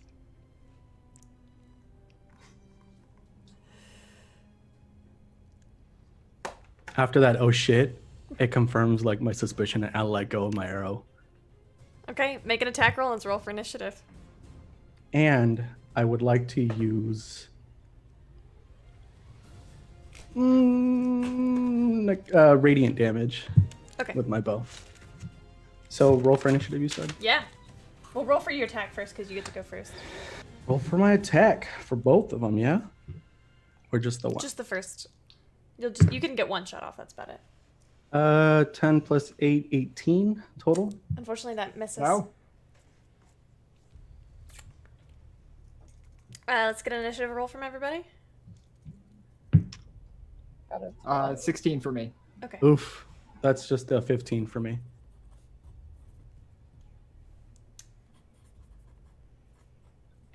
Deborah? 23. Whew. Salix? 12. Back to rolling single-digit initiative.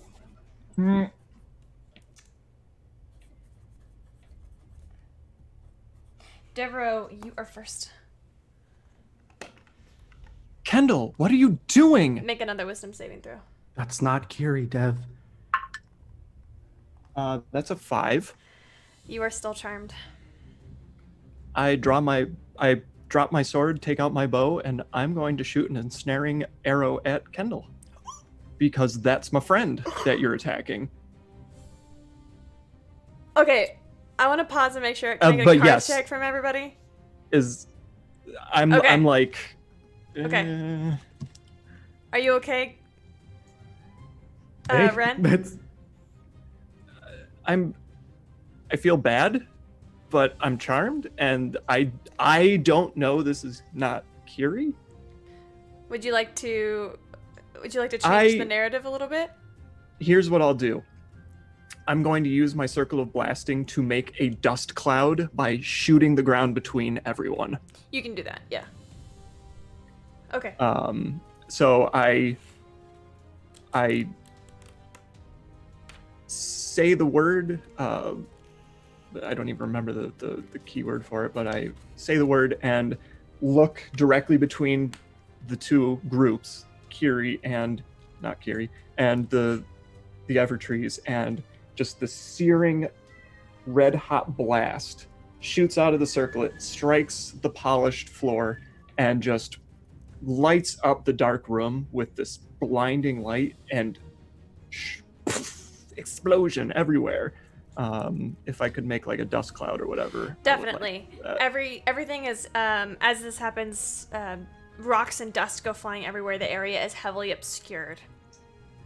You hear Vesper cough in the distance, and for the moment you cannot see anybody. Nobody can see anybody. Kiri!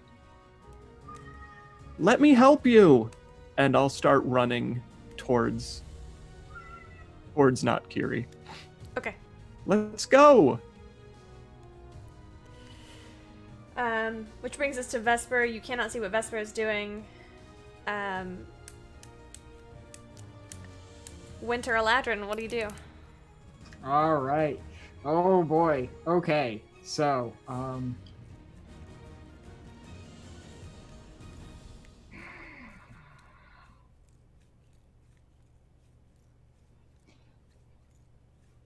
Would you like me to tell you what you do? the only thing I specifically have an idea for is if I'm controlling the other two, can I tell them to like just get their shit and get out of here because they're holding things? Yes. Yeah, I will just as a bonus action or whatever dismiss the other two, and I will allow you to take my action. Okay. You also do not see. You hear this Winter Eladrin call out in Sylvan to get out, and you hear footsteps running.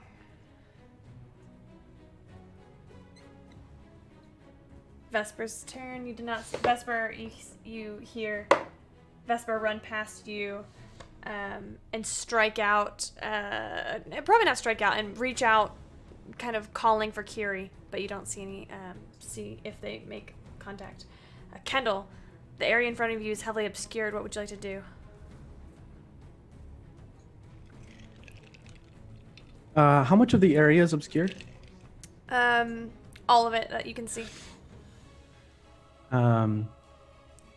Okay, and Dev went after Kiri? Mm-hmm. Did I see like the general direction that Dev went? Or is like, I can't really see. No. Jeez. Jeez, okay. Man, I am at a loss here. I am going to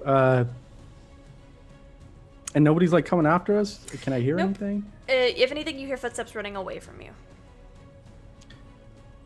All right, then I'm gonna sheath my bow and pull out Cass. Okay. And I'm gonna start running in that direction that I hear them running off from. Okay. Make a perception check. Perception is... It is a Wow. Go ahead and roll disadvantage for me. Disadvantage? Okay, Yeah. so... Well, that was 19, so... okay, Sorry. well that's 6 plus 4, 10 total. Okay, it's very hard to see. You feel like you are following their footsteps, though. Which brings us to Salix. You feel Kendall. You can kind of. You and Kendall are probably close together, so you could probably kind of see each other. And you watch Kendall run off. You can follow him if you'd like. Okay. I will actually. I will first turn into a wolf. Okay. Action or bonus action? That is my action. Okay. And I will follow Kendall. I'm gonna go ahead and start relying more on scent than sight. Scent and sound than sight. At least until I get out of this dust cloud. And I'm with my nose. I'm searching for essentially my friends. If I can pick up any scent of the real Kiri, that'd be perfect. Okay, there's a lot of scents in here. A lot of strange scents. You do pick up a hint, go ahead and roll perception. It's going to be a straight roll, even though you have advantage. It's going to be disadvantage in this situation. It's a straight roll.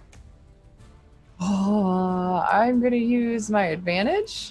Okay. I think I had one left. You have 2 left. Two Unless left? you Okay. used one I didn't know. I don't think so. Yeah, you should. After this, you have 1 left. Okay. Yeah, because I just rolled a natural one. So we're gonna not do that. That's better. And that is 21. Oh, yeah. You do catch hints of what you remember Kiri smelling like. It's only been a day or 2 for you. There's a lot of maybe like 30 or 40, maybe even 50 cents in here, and it's so confusing to try and keep them all straight in your head. You do sense that Kiri has been here recently. And with that really high roll, you would sense that that scent, the last place you could pick it up is the direction that Kendall is running. Continuing, I'm gonna follow it. Okay. And then Kiyu as well is last in initiative because my poor baby rolled a natural 1. She is going to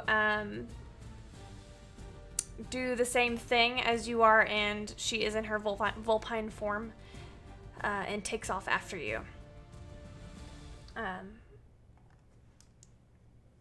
As we're going to go ahead and come out of initiative, because as you come out into this hallway where there's no smoke, only darkness, you do not see any Kiris at all. You do see a long hallway with many doors on either on each in each row, kind of an elaborate maze of rooms, doors, hallways, etc.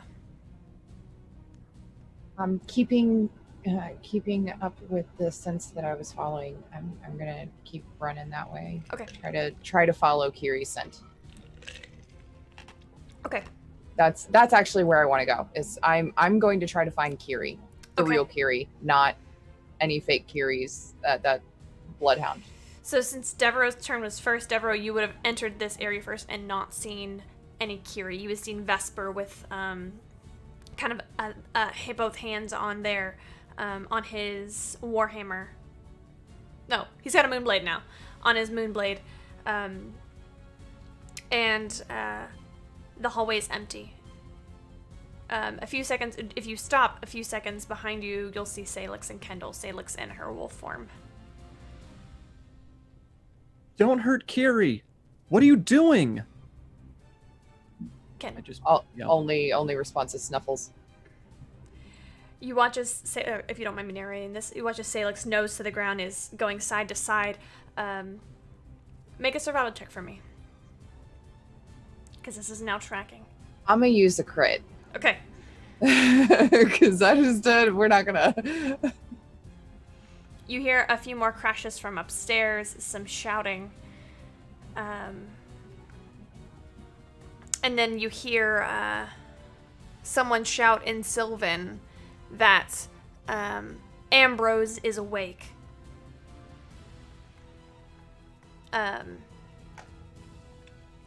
Devereaux, Kendall, would you like to do anything aside from follow Salix? Can I also use insight to see if there's something wrong with Dev? Normally they pay attention or they like listen a little bit more, even if they're snarky about it. But like, if they're acting a little weird. Yeah, make another wisdom saving throw for me, Devereaux. With gusto. Oh hey, that's a 17. That's a success. You feel this sense of sorrow kind of leave you. And Kendall, make an insight check.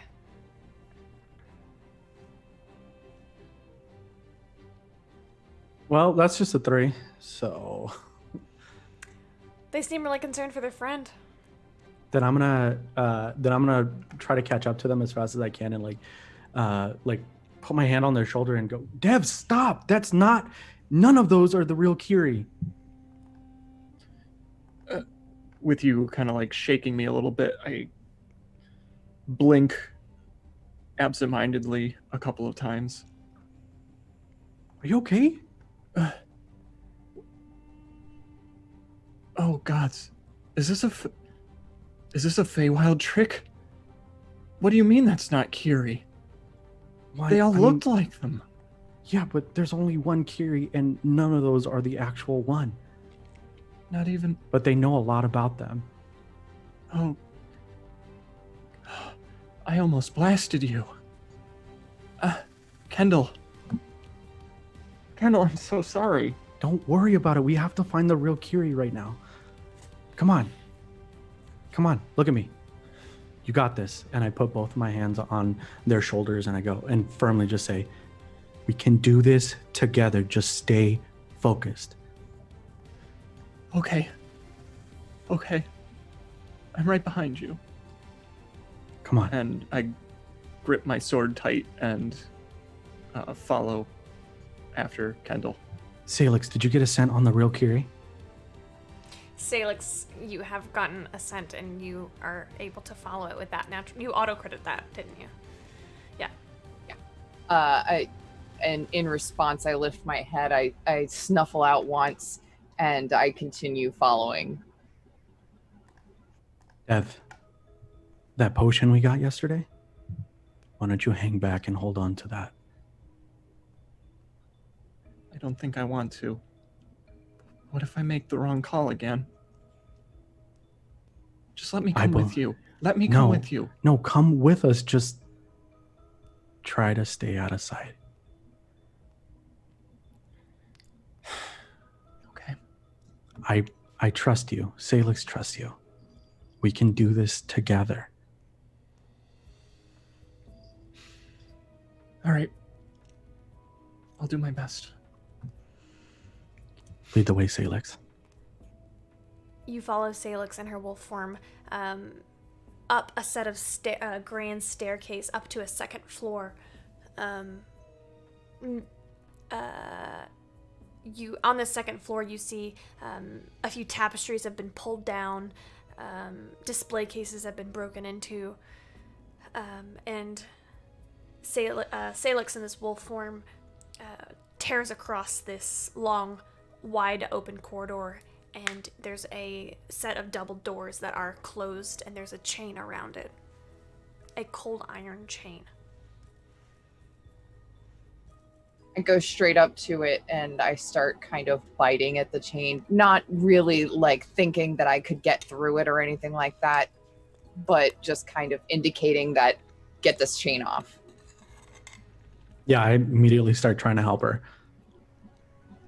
Make a dexterity or a strength check, depending on how you want to remove this chain. Definitely dexterity for Kendall. As soon as Kendall starts pulling at the chain, I back up not to get hit because wolf. 21. Oh yeah. You are able to knock out this kind of like pull it apart and pull the doors free. Do you open the door? I put my hand on the handle and I look at the group and I go, and I kind of nod like, are you ready? You push open the door and you see a huge room. This room is somewhat sparsely decorated. A large, lavish bed with 4 posts and sort of like curtains that hang down, mesh curtains, sheer curtains that hang down. There's an armoire. The main thing that catches your attention, though, is first of all, the doors to the balcony are flung open and you can see a huge expanse of garden.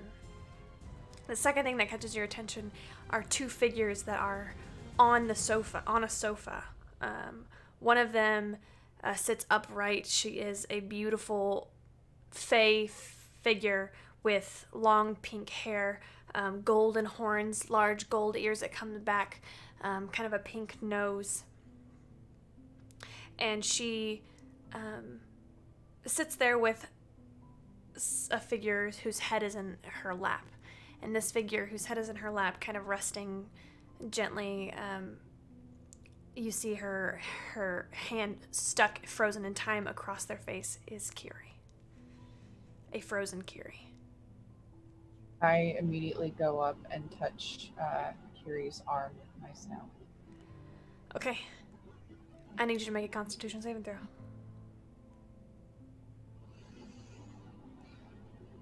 As I see her doing that, I like reach out. No.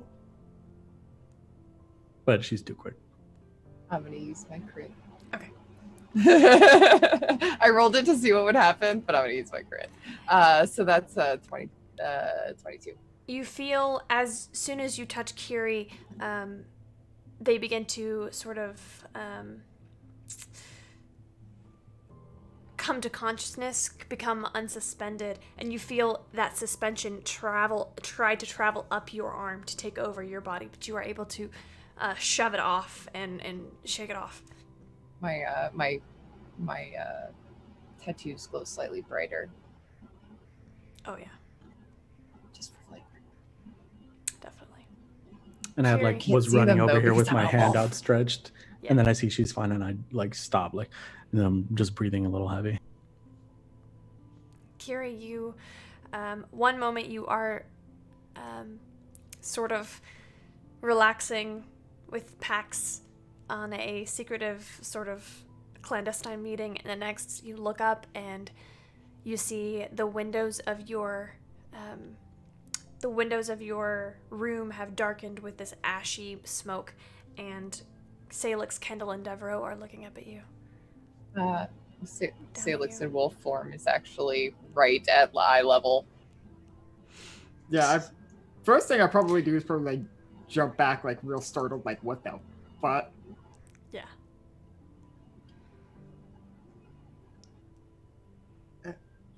Dev? Carrie. Kendall? Hi, Kiri. Like, gestures Sneeze. very cautiously at the wolf. Salix? Sit down. Sort of turn over, realize there's something wrong with Pax, and I don't know that touching people is apparently not something you're supposed to do. So I'm going to immediately sort of divert my attention to her and probably try and attempt to shake her out of whatever's going on there. Make a Constitution saving throw. Sure. I'm pretty decent at these. Yeah, you're a paladin. You should be fine. Yeah. And you have 4 advantages and 4 auto crits. Yeah, but I also have my aura, so I rolled a 25 total. Yeah. Oh yeah.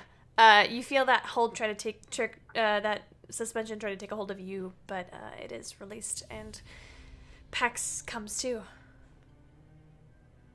What is happening? Hi, I'm Kiyu. And this is Vesper. Vesper is kind of staying there, awkwardly holding their moonblade and kind of standing in the back. Hi. I go ahead and drop wolf form because now I've gone periods. I'm gonna Just what just happened? Everyone's frozen. There's people dressed looking like you stealing stuff everywhere.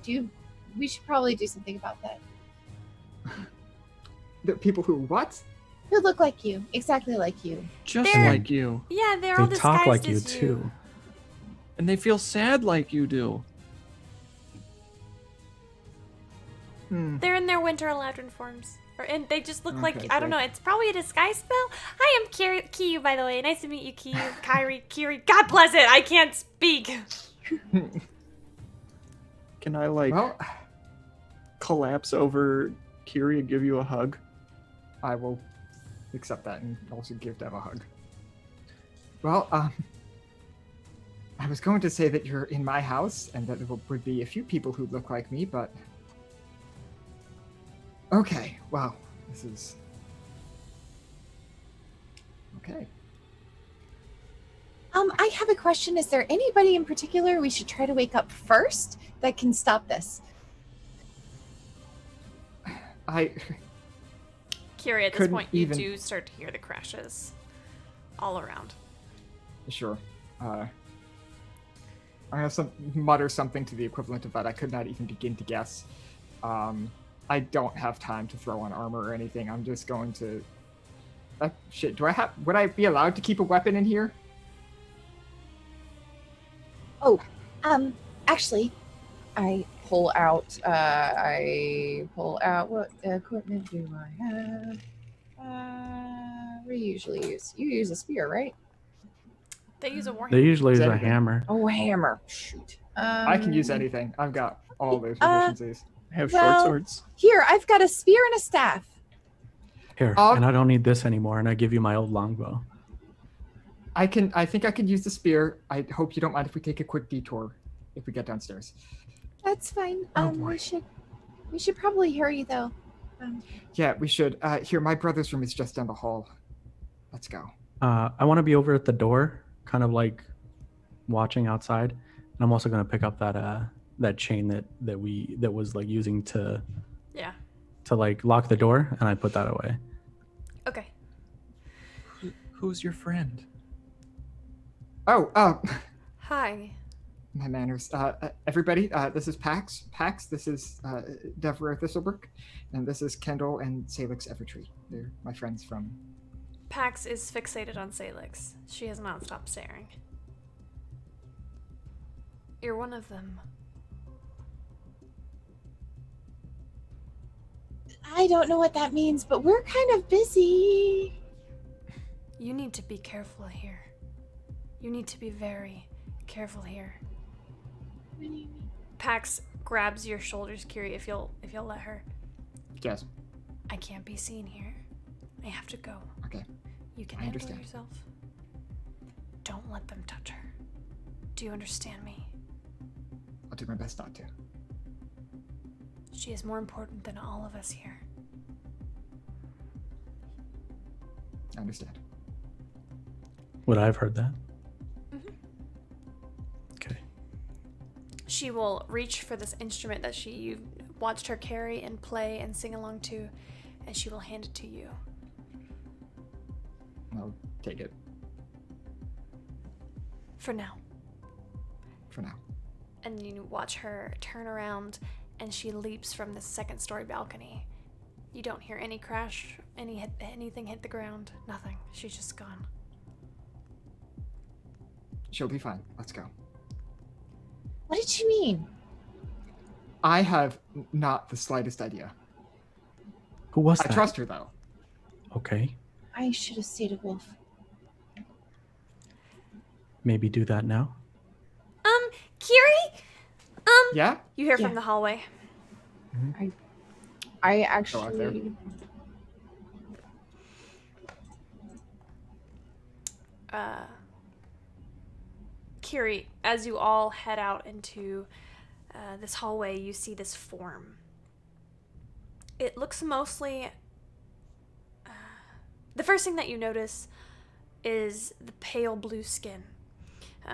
He is, and he's most definitely a he, shirtless with darkly lit green tattoos across his chest, down his arms. He holds a long scythe.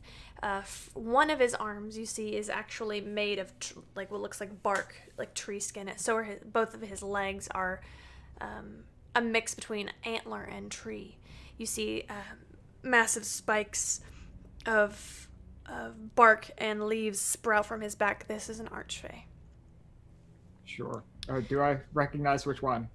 No, not necessarily. There's not a limited number of them. There's Yeah. very many out there. But you recognize the look of him. He is definitely Unseelie. Mm. He holds your brother by your brother's hair. One grasp around the edge, and then the scythe to your brother's throat. Ambrose stands wide-eyed and shocked and angry. You let him go. He's not a threat.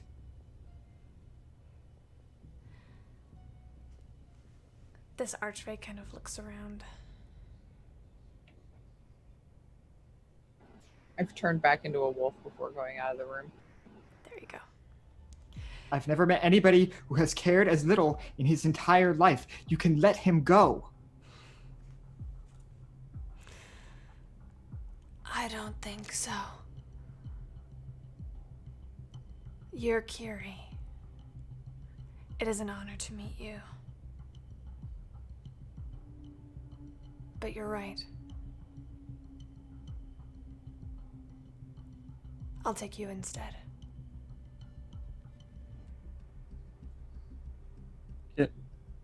Hearing that, can I just draw my bow and say, like hell you will? Yes, you can. And I step in front of Kiri as well, with Cass like pointed at them. Me We too, just got them. growling. Make an intimidation check, all of you. Well, I'm gonna use my last crit on that one, Oh, shit. so it's 22 total. I'll also use my crit and get a 25. You have 3. Now you have 2. Okay. Salix? What'd you roll? 5. Woo! There's a bit of a whine, a whimper at the end of your growl. She realizes. I think it just hit her what danger she's in particular as well.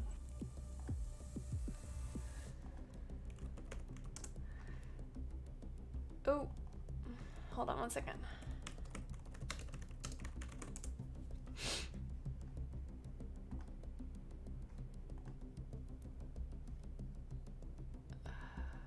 Whoo! God. Okay, here we go. Let me pull up this stat block really quick. Come on, just show me the stat block.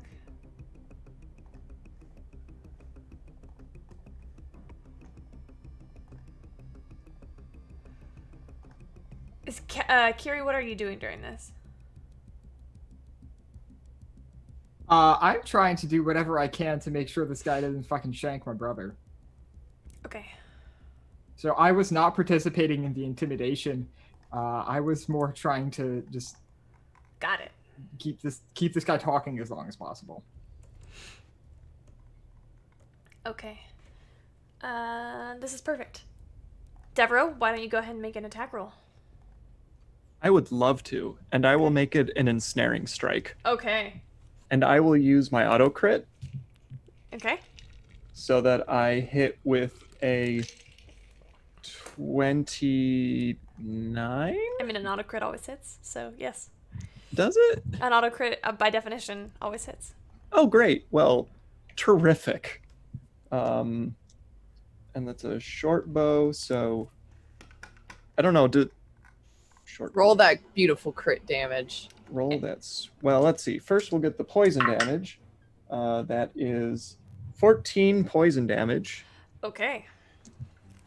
and then short bow is what? D8 still, or is it D6? D8. Ooh, I don't know. Check that for me. It's a D6. I forgot to add it Thanks, to my thanks. sheet because I'm a fool. Oh Jesus. Okay, that's gonna be I rolled 2d6 for that. I got 12 plus a whole bunch of other damage. 12 plus 4, 16 piercing damage. Okay. What does this look like? As I say, like hell you will, I just kind of slide in front of Kiri and in one fluid motion draw the bow, pull an arrow, and I feel the strength of the Feywilds pulling at my arrow so much more keenly than when I'm in the material plane. And I kind of visualize the giant mushrooms for a moment when I'm thinking about shooting this arrow. And as I loose it, it kind of strikes the shoulder where he's holding Kiri's brother, and the vines kind of just shoot out and try and constrict around his horrifying and hot frame. And I would like him to make a strength save. Okay. I think it's strength to avoid. Let me double check that. Pretty sure it's strength.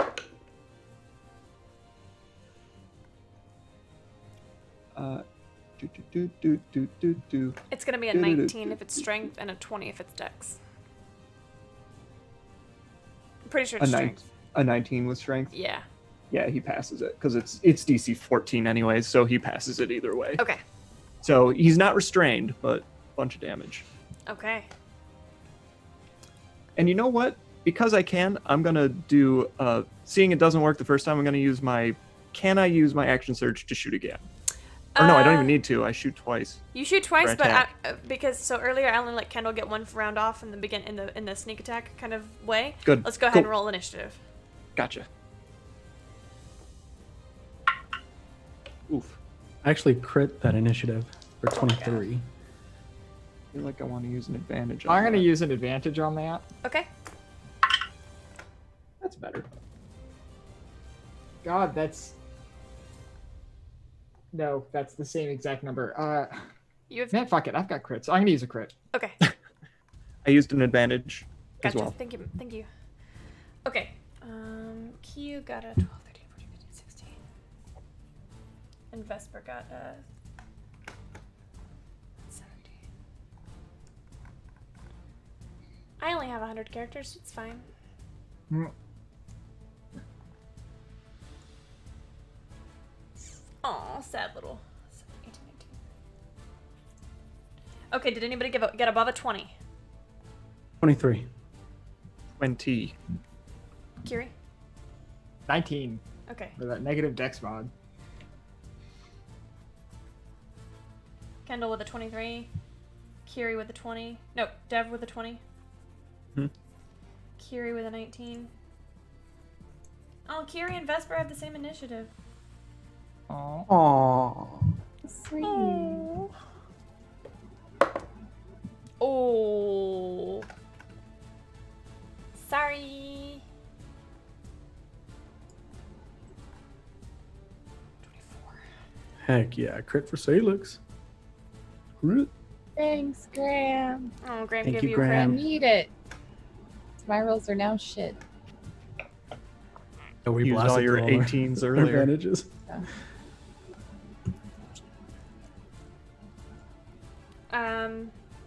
And then Q got a 16. Okay, unfortunately the Archfey rolled a natural 20 for a 24. Do you want to know what I rolled? Oh, I'm so sorry, Taylor. What'd you get? 4. Oh, honey. My single digit rolls on the die for initiative are back It with a goes vengeance. It goes 24, 23, 20, 19, 19, 19, 16, 4.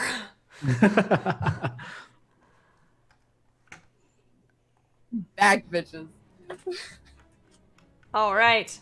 It is the Archfey's turn first. Oh, I didn't roll for Ambrose. Hold on. Ambrose's. One more.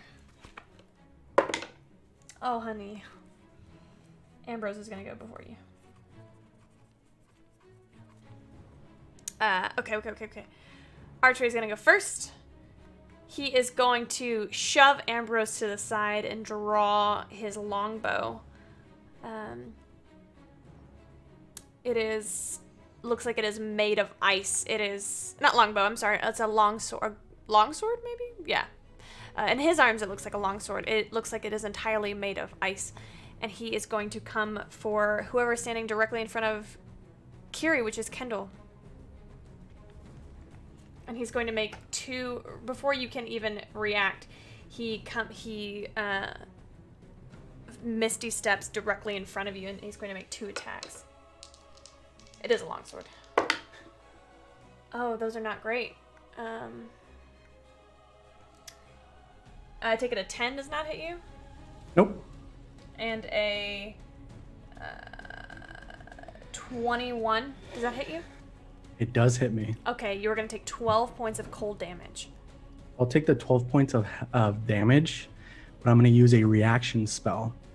What everyone's going to see is, as that hits me, black ethereal wings come up in front of me and slam in front of me and push back that melee hit as a hellish rebuke.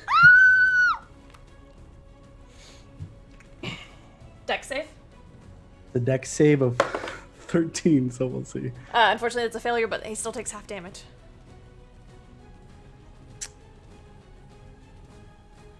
So go ahead and roll. For the damage, here we go. Yeah. Oh wait, hold on. That's a D8. Where's the D10? Dun. Okay, we'll just add them up. Here we go. That is a 8, 9, 10, 11, so 5. Thank you. There's a wisp of smoke as these wings come out and basically breathe fire onto this archway. Kendall, you are up next.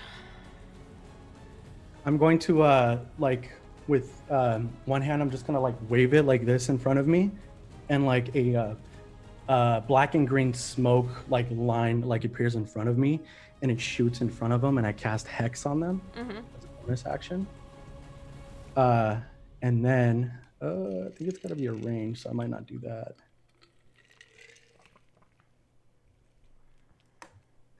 Yeah, so I'm just gonna attack twice with Cass. Okay. So 1, 2. Dev, you what's are that? on deck. 15 plus 8, it's 23 for the first one. That Ooh, lands. 19 plus 8 That is lands. a 27. Yep. So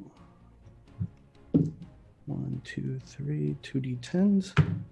So that's 6 plus 3, 9 plus 10 is 19, plus the 3 from my Hex is 22 damage. Oof. That is a hard hit. You take 2 swipes with your longsword in return. You feel your blade connect with his, and there's a moment of fire meeting ice, and then you are able to swipe down on his side, cutting him. Devereaux. Okay. So Kendall's going after this guy in front of me.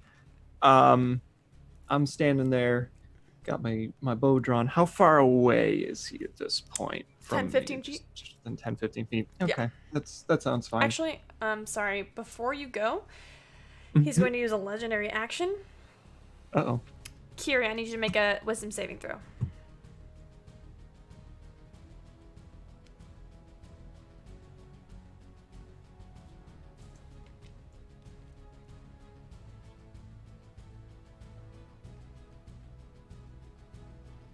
$17 total. Wait, Okay. was I not muted? You were no. I saw your webcam. Okay, sure. Yeah, 17 total. Okay. Nothing happens, but you feel your blood feels like it's beginning to turn to ice. Go ahead, Devereaux. Okay. I, in another fluid motion, I step, drop my bow, because combat. Draw my new rapier with the weird serpent face on it. And I just kind of look at it as I start stepping forward, getting ready to lunge. And I go, I sure hope Igor knows what this thing is worth, and thrust at him. Okay. And make an attack action or two Okay. with it. Why don't you roll to attack? How's a 23 do? That lands. Give me And some then- damage. So I don't know what this does, but I know damage on a rapier is D8. Let's just say your rapier does not come into play until you roll a crit. Okay. Ooh, that was a bad damage roll. 4 damage. Aw. Second attack with that action. Let's use an advantage because that was bad. Ooh, halfling luck on that one. Ugh.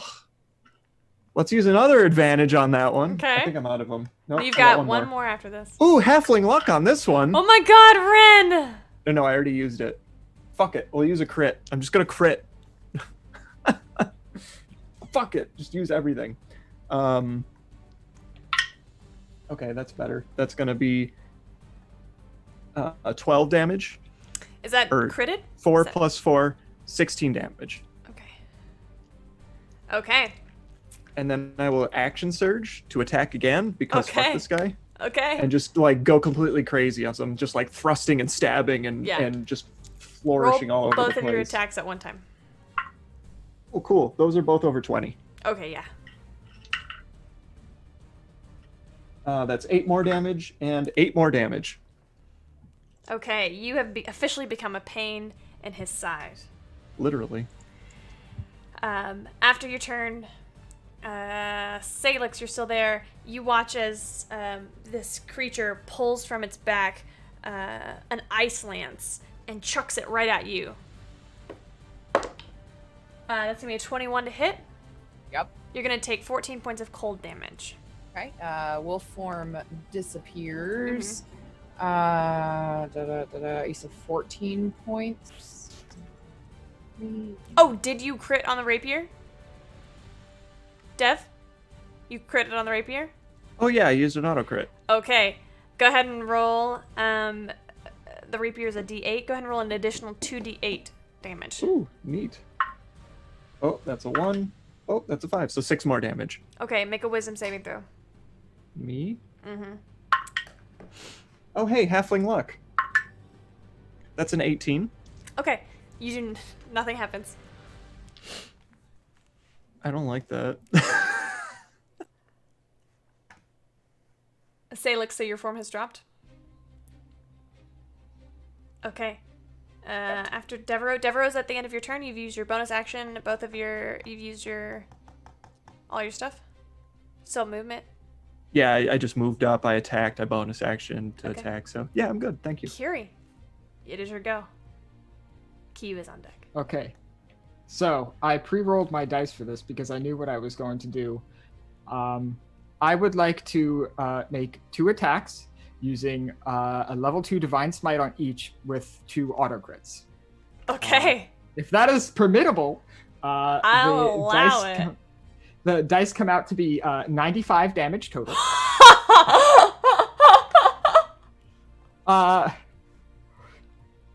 Kiri! So I do not Paladins, know y'all. I do not know the anatomy of Archfey, but what I would like to do is this. I would like to basically bamboozle my way to the front of the pack here, knowing that I wish my friends here had, like, let this be a conversation first, but, you know, this is what happens. So I would like to basically bamboozle my way to the front, and while this person is dealing with Kendall, I will sort of swing Salix's spear around and sort of crack the guy straight across the jaw with the butt of the spear, spin it back around, and just impale him straight into the chest, make eye contact, Misty Step 30 feet down the hall with my bonus action. Or Phase Step, rather, so I don't lose the spell slot. So I would like to make it very clear that I am who he is looking for, and I'm in the opposite direction. That's my intent. Unfortunately, he lays eyes on Salix. Motherfucker. You see him look between you and Ambrose and Salix, kind of reeling from this necrotic damage you dealt him. Yeah. From this necrotic damage you've dealt him, he looks like he is struggling. I need everybody in a 30-foot area to make a Constitution saving throw.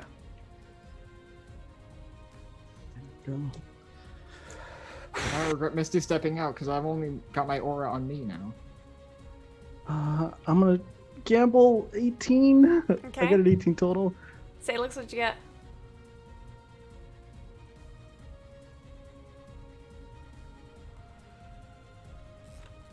I'm gonna use an advantage. Okay. It's your last one? Yep. 15? But that's better. You said con save? That's Yeah. a 21. Okay, Kiri. I brought it up from a 3. I used an advantage, got a natural 20 for a 28 total. Okay. And Devereaux. 15. Devereaux, you are blinded. As Oops. you watch as this archfey throws his hands towards the ground and raises them up, and a blizzard shoots out from the ground.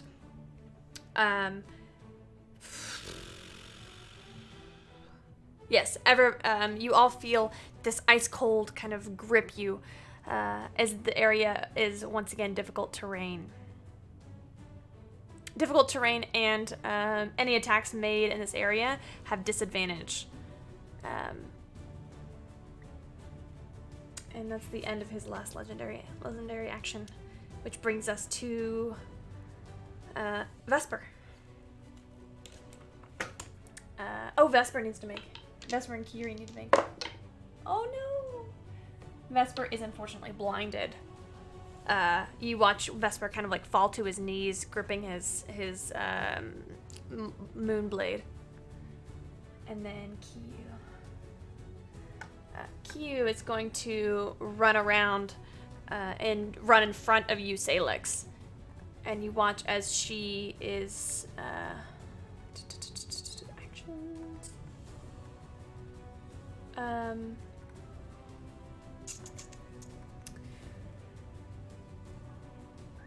Going to cast. She doesn't have a lot of use here, unfortunately.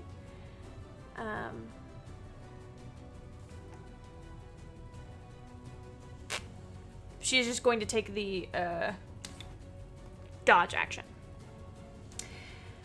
Which brings us to Ambrose, who needs to make his con save.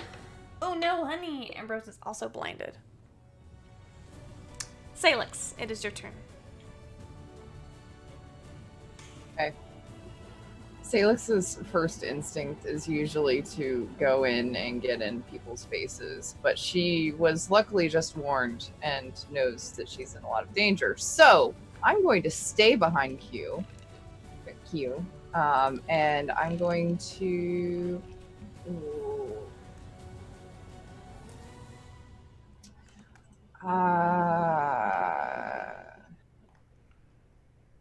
Knowing what Salix does about fey creatures, would they count as people for a hold person? Didn't think so. Okay. Unfortunately not. I wish. That's cute. That's cute. I'm just gonna lob a produce flame at it. Okay. Which is awful, but whatever. And you said they're all at disadvantage in this area? Unfortunately, they are, yeah. Oh, that was going to be really, really good, too. That's a 16 to hit? That does not hit, unfortunately. Meh. Okay. That's all I got. Okay. Oh, actually, is anybody of my party injured? Do I see? Kendall is. How injured do you look? Arbitrary number of 12-ish hurts. 12 hurts. You have 12 hurts, sir. I have 12 ouchies. Oh. I'm gonna hold it then. That's it. That's all I got. Okay. It's back to this Archfae's turn.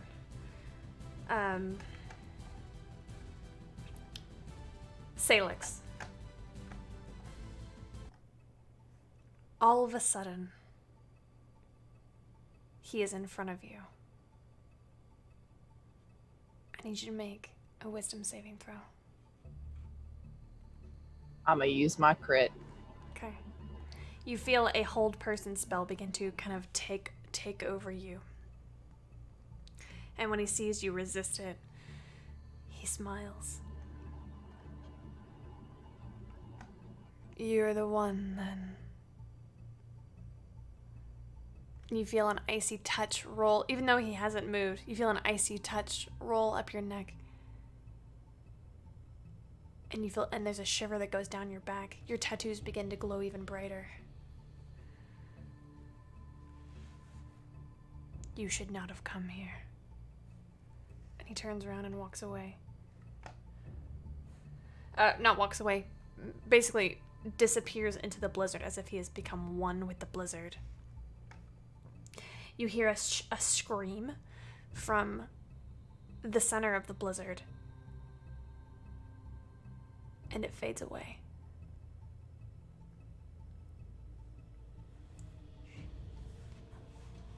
As this blizzard begins to flurry away and leave just ice in its tracks, you see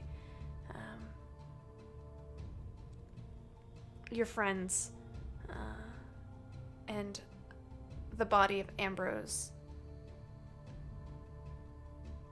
A gaping wound in his chest. His entire form frozen over. Definitely dead or? Definitely dead.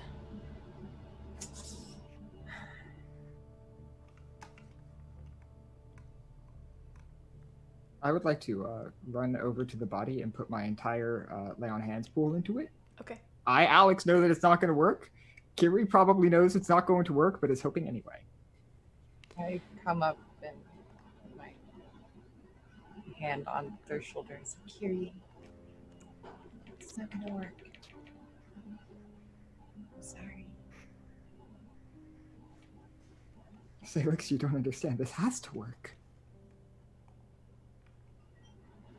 There's only so much you can do. But it's gone. I'm sorry.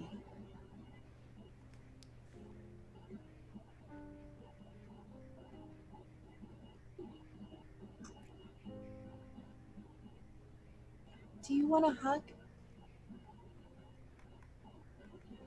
I don't know what the tensile strength of this spear is, but I would like to put it into the wall. Easy The enough. standard spear. Easy enough.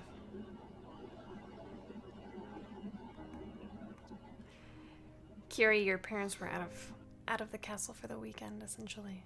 For Yeah, sure. a specific length of time. There's not really weekends here, but you know what I mean.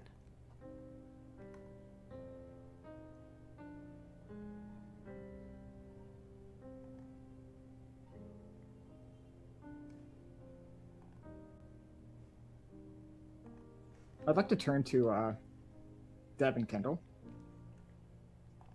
I would have walked up next to you, and I'm standing right behind you.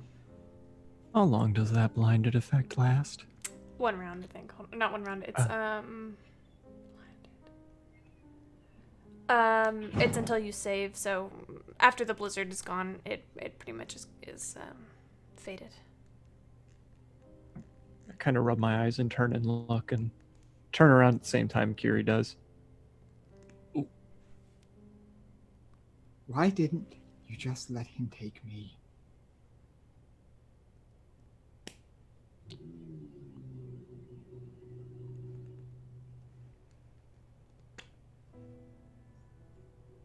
That's not what we came here for, Kiri.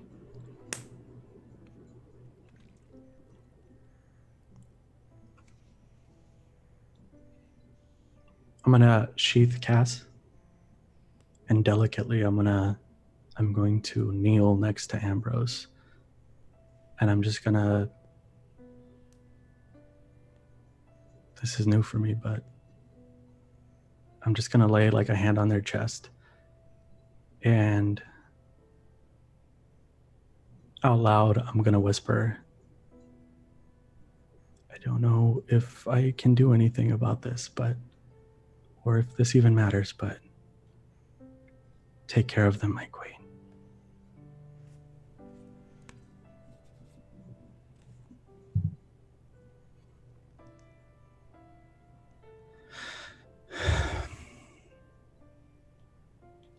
I'm sorry, Kiri.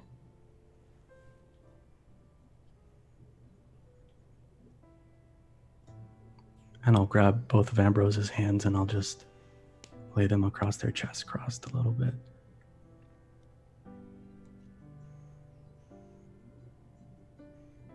None of this was supposed to happen.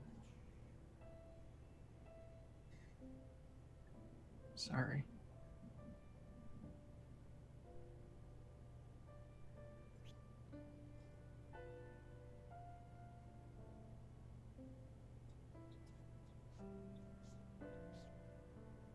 Just wanted to see if you wanted to come back.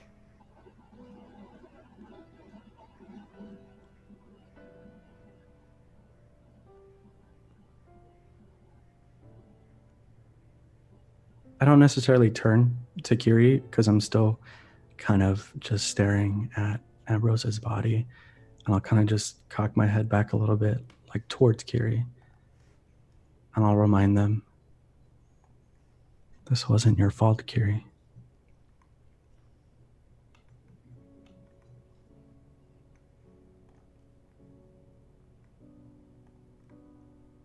Yes, it was. He said he would have taken me instead.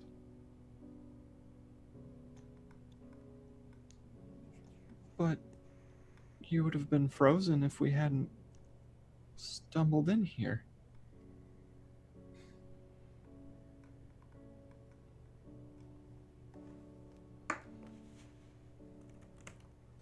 Someone was gonna die, Kiri.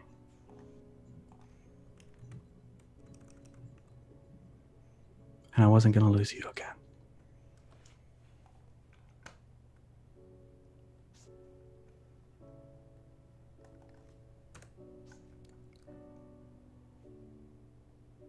Why did it have to be him, though?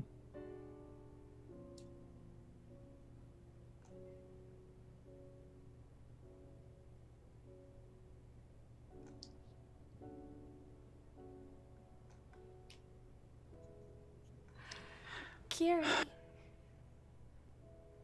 I know someone who can fix this.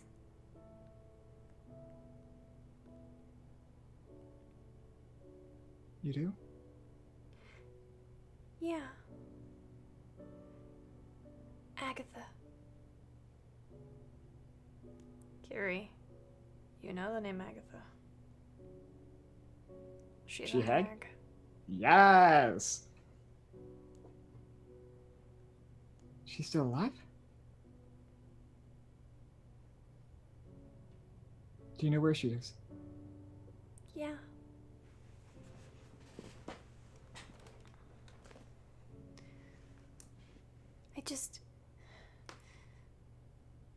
You know that it comes at a cost.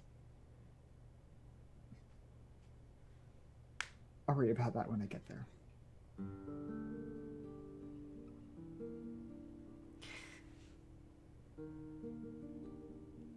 It's at this time that you hear commotion coming from down the stairs.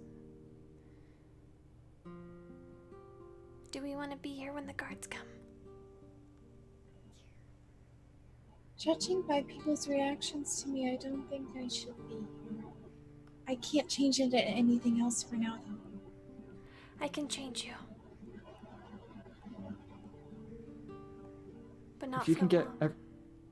if you can get everybody out, and including my brother, give me a few minutes. I'll meet you down at the gate.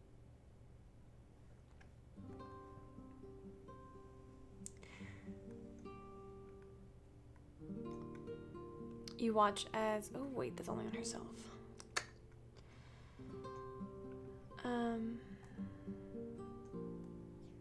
As Kiyu begins to mutter over both Salix and Ambrose's forms, and they begin to shimmer, becoming sort of one with whatever they're surrounded by. Kendall, I need you to carry him. Yeah, I can do that. And I delicately slide my arms under Ambrose's head and legs, and I lift them up.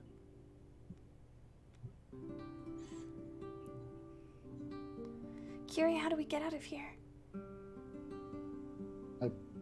I don't know the layout of this place, but I instruct them basically the quickest and probably the route with the least traffic. Yeah. Okay. We'll meet you at the gates. As everybody turns to walk away, Vesper holds back for one moment and looks at you and... I'm sorry. Truly.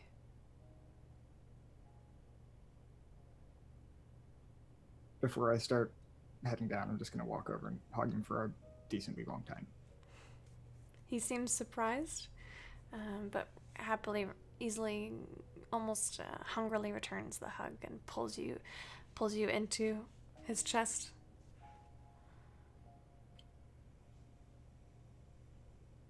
I'll be right down.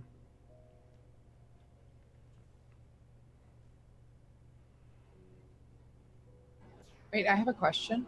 I have an answer. Are Salix and Ambrose invisible? Sort of. It's like it's pass without trace.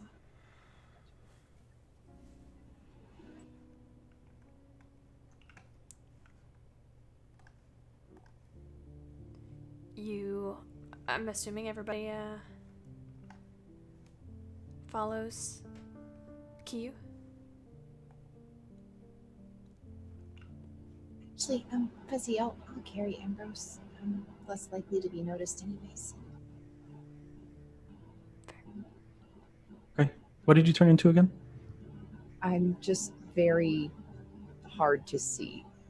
Oh, okay. I just kind of blend. Okay.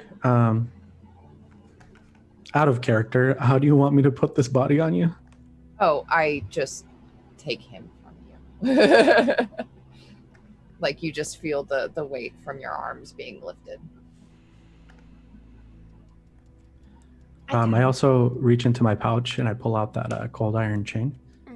And I put it into Salix's bags and I whisper to her, "This might help later if you need it. It's cold iron." You would Or know. actually, she would know that, yeah. Yeah. Here, you might need this more than me. As he kind of leans close before he pulls his face away, I give him a kiss on the cheek. Kiri, the guards rush up and see the destruction. You see the familiar form of Zephyr and her summer Eladrin. She has her a sword and shield out. What happened here?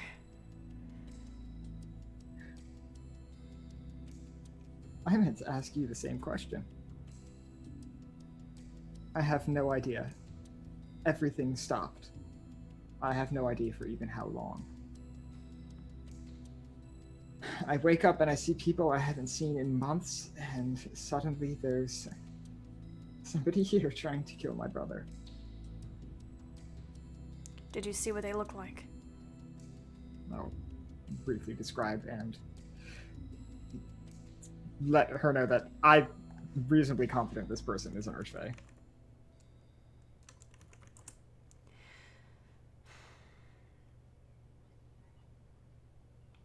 I haven't heard of that one.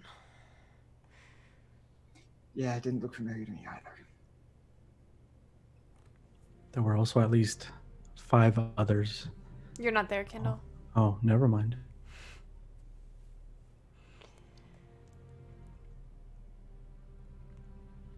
Well, you said they took Ambrose.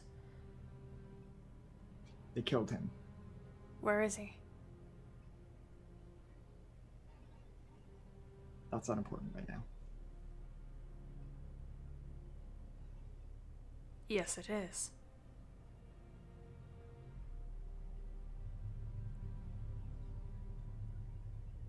What do you think you're doing? I'm bringing him back. Roll persuasion. Sure. Oh, that's super not great. I'm going to use an advantage on that. I can do You have better. 2 auto crits. Yeah. Oh, that is a lot better. That's 17 plus. 25 total. You see her, she begins to walk towards you, stalking almost. Her footsteps heavy. She points her blade to your throat, comes in close. You have 24 hours. I'll get it done. If not, you're next. It should have been me in the first place. Maybe it should have. She walks away.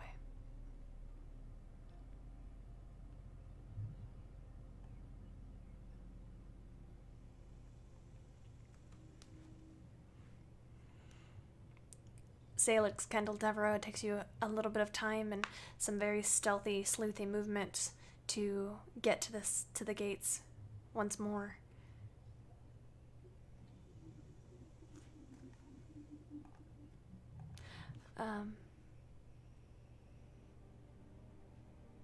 But Kiri, I'm assuming you meet them there as promised. I do, but I would first like to do the thing that I sent them downstairs to give myself time to do. What would you like to do? I would like to walk by every single guard in my house and everybody who would stop me or look or just like straight right the hell by them. Get down to the main hall, walk straight up to the pair of thrones that my mother and my father used, stand on top of one, reach up and take the sword that is hanging there off the wall and put it on my belt, because at this point it's not about the Seelie Fae or the Unseelie Fae. The Amaranths are going to war. Kiri Amaranth, this Moonblade has rejected everybody who has touched it. When the Moonblade rejects a person, you know it drains the life from them. And if there is no one there to intervene, it will take their life. Do you hesitate at all before you grasp the hilt? Nope.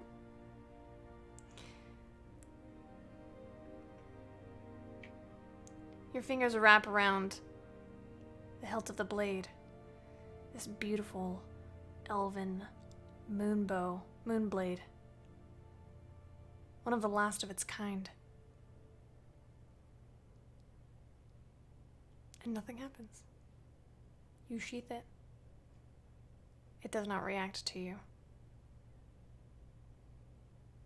But it does not kill you. I'm sort of like, I didn't know that could happen. And head on out. And that's where we will pick up next week. Same time, same place.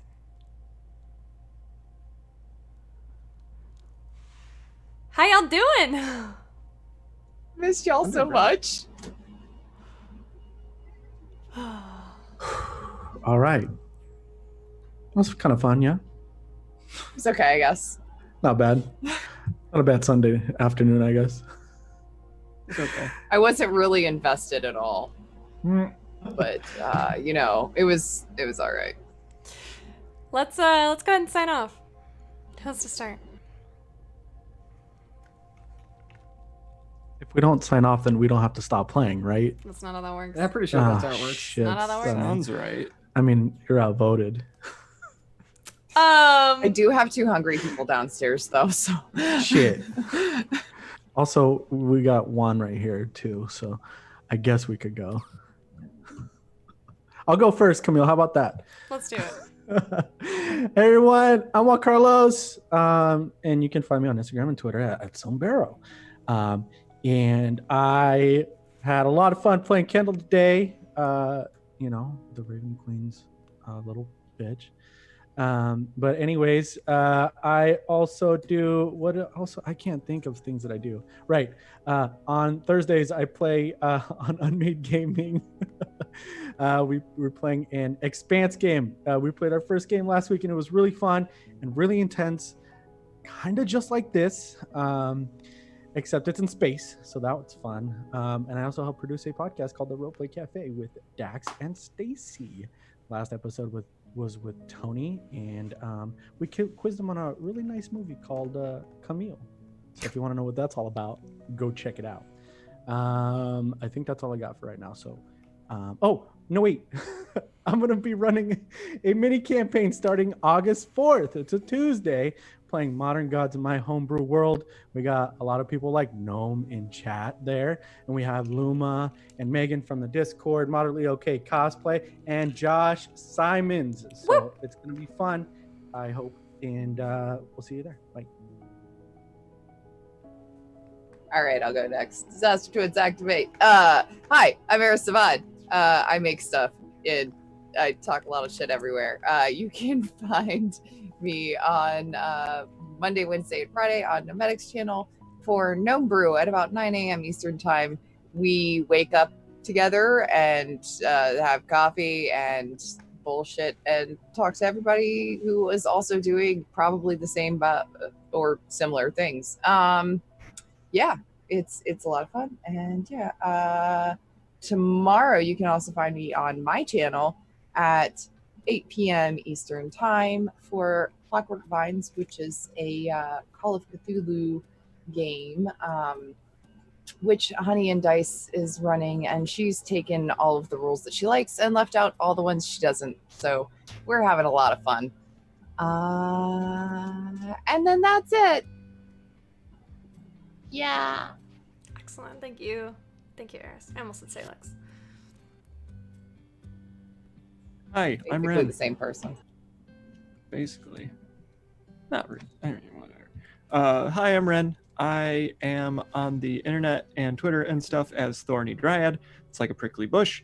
When I'm not here on Sundays, you can find me on Open for Adventure on Thursdays for the remainder of an Invisible Sun campaign, which is being GM'd by the wonderful Alex up there. And then I'm also a voice of a character called 8 in a podcast called Roads Uncharted. You can find us on Spotify, iTunes, or Google Podcasts, or you can look us up on Simplecast. It is GM'd by the wonderful GM Dax. And other than that, I get around.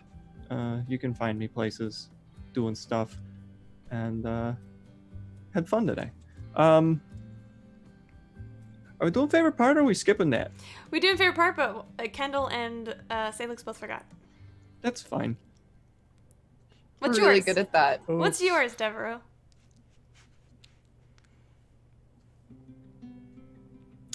And they Honest- weren't prepared. Honestly, my favorite part was not blasting Kendall, but almost blasting Kendall. It's fair. And Alex. Hi everybody. My name is Alex. I had a great time playing Kiri today. When I'm not doing this, I run a game of Invisible Sun, which has 2 sessions left on Thursday nights at 8 p.m. Eastern, 7 p.m. Central. It's a lot of fun. It is featuring 2 of the wonderful and lovely people you see on stream before you, Ren and Camille, and Mare, who is in chat, and some other people who are not in chat. And yeah, so tune in for our last 2 sessions. They're going to be great and so much fun. And it's going to hurt a lot, but that's not important right now.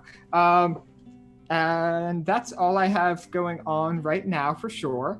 And let's see, favorite part. I really liked the discourse about why snakes don't have legs and whether or not anybody else needs legs and whether or not that was fair. So that's definitely up there, but I do have to say, I think my favorite part was the 3 to 5 minutes of confusion I was able to create by taking control of an NPC for 30 seconds. Solid. Good job, Alex. I'm Camille. You can find me on the internet at CamilleDoesDND. You can also find the channel on the internet, mainly Twitter at Open4 Adventure. I'm usually can be found here running shows. I also play in a game called Invisible Sun. I play a very great character named Shade. You could expect a lot of chaos from her. We have 2 sessions left, like Alex said. I'm going to be running a new campaign, a new short campaign for about 12 weeks, set in Azmorin during the incursion. Applications are still open for that. It's going to be an all-star cast, I can tell you that. I don't know who's in it yet, but it's going to be great. I've had some great applicants so far. Feel free to toss your name in the ring. I also make dice trays that are pretty cool. And if you want one of those, you can check me out on Etsy at Wolfwood Studio Shop. And you can use the code OVERABAY to get 15% off your order. Let's give it up for our warm fuzzies. Belchavez. Belchavez. Christina. Christina. Sev. Deb. Quincy. Quincy. Gamer Lives. Gamer Mitch D.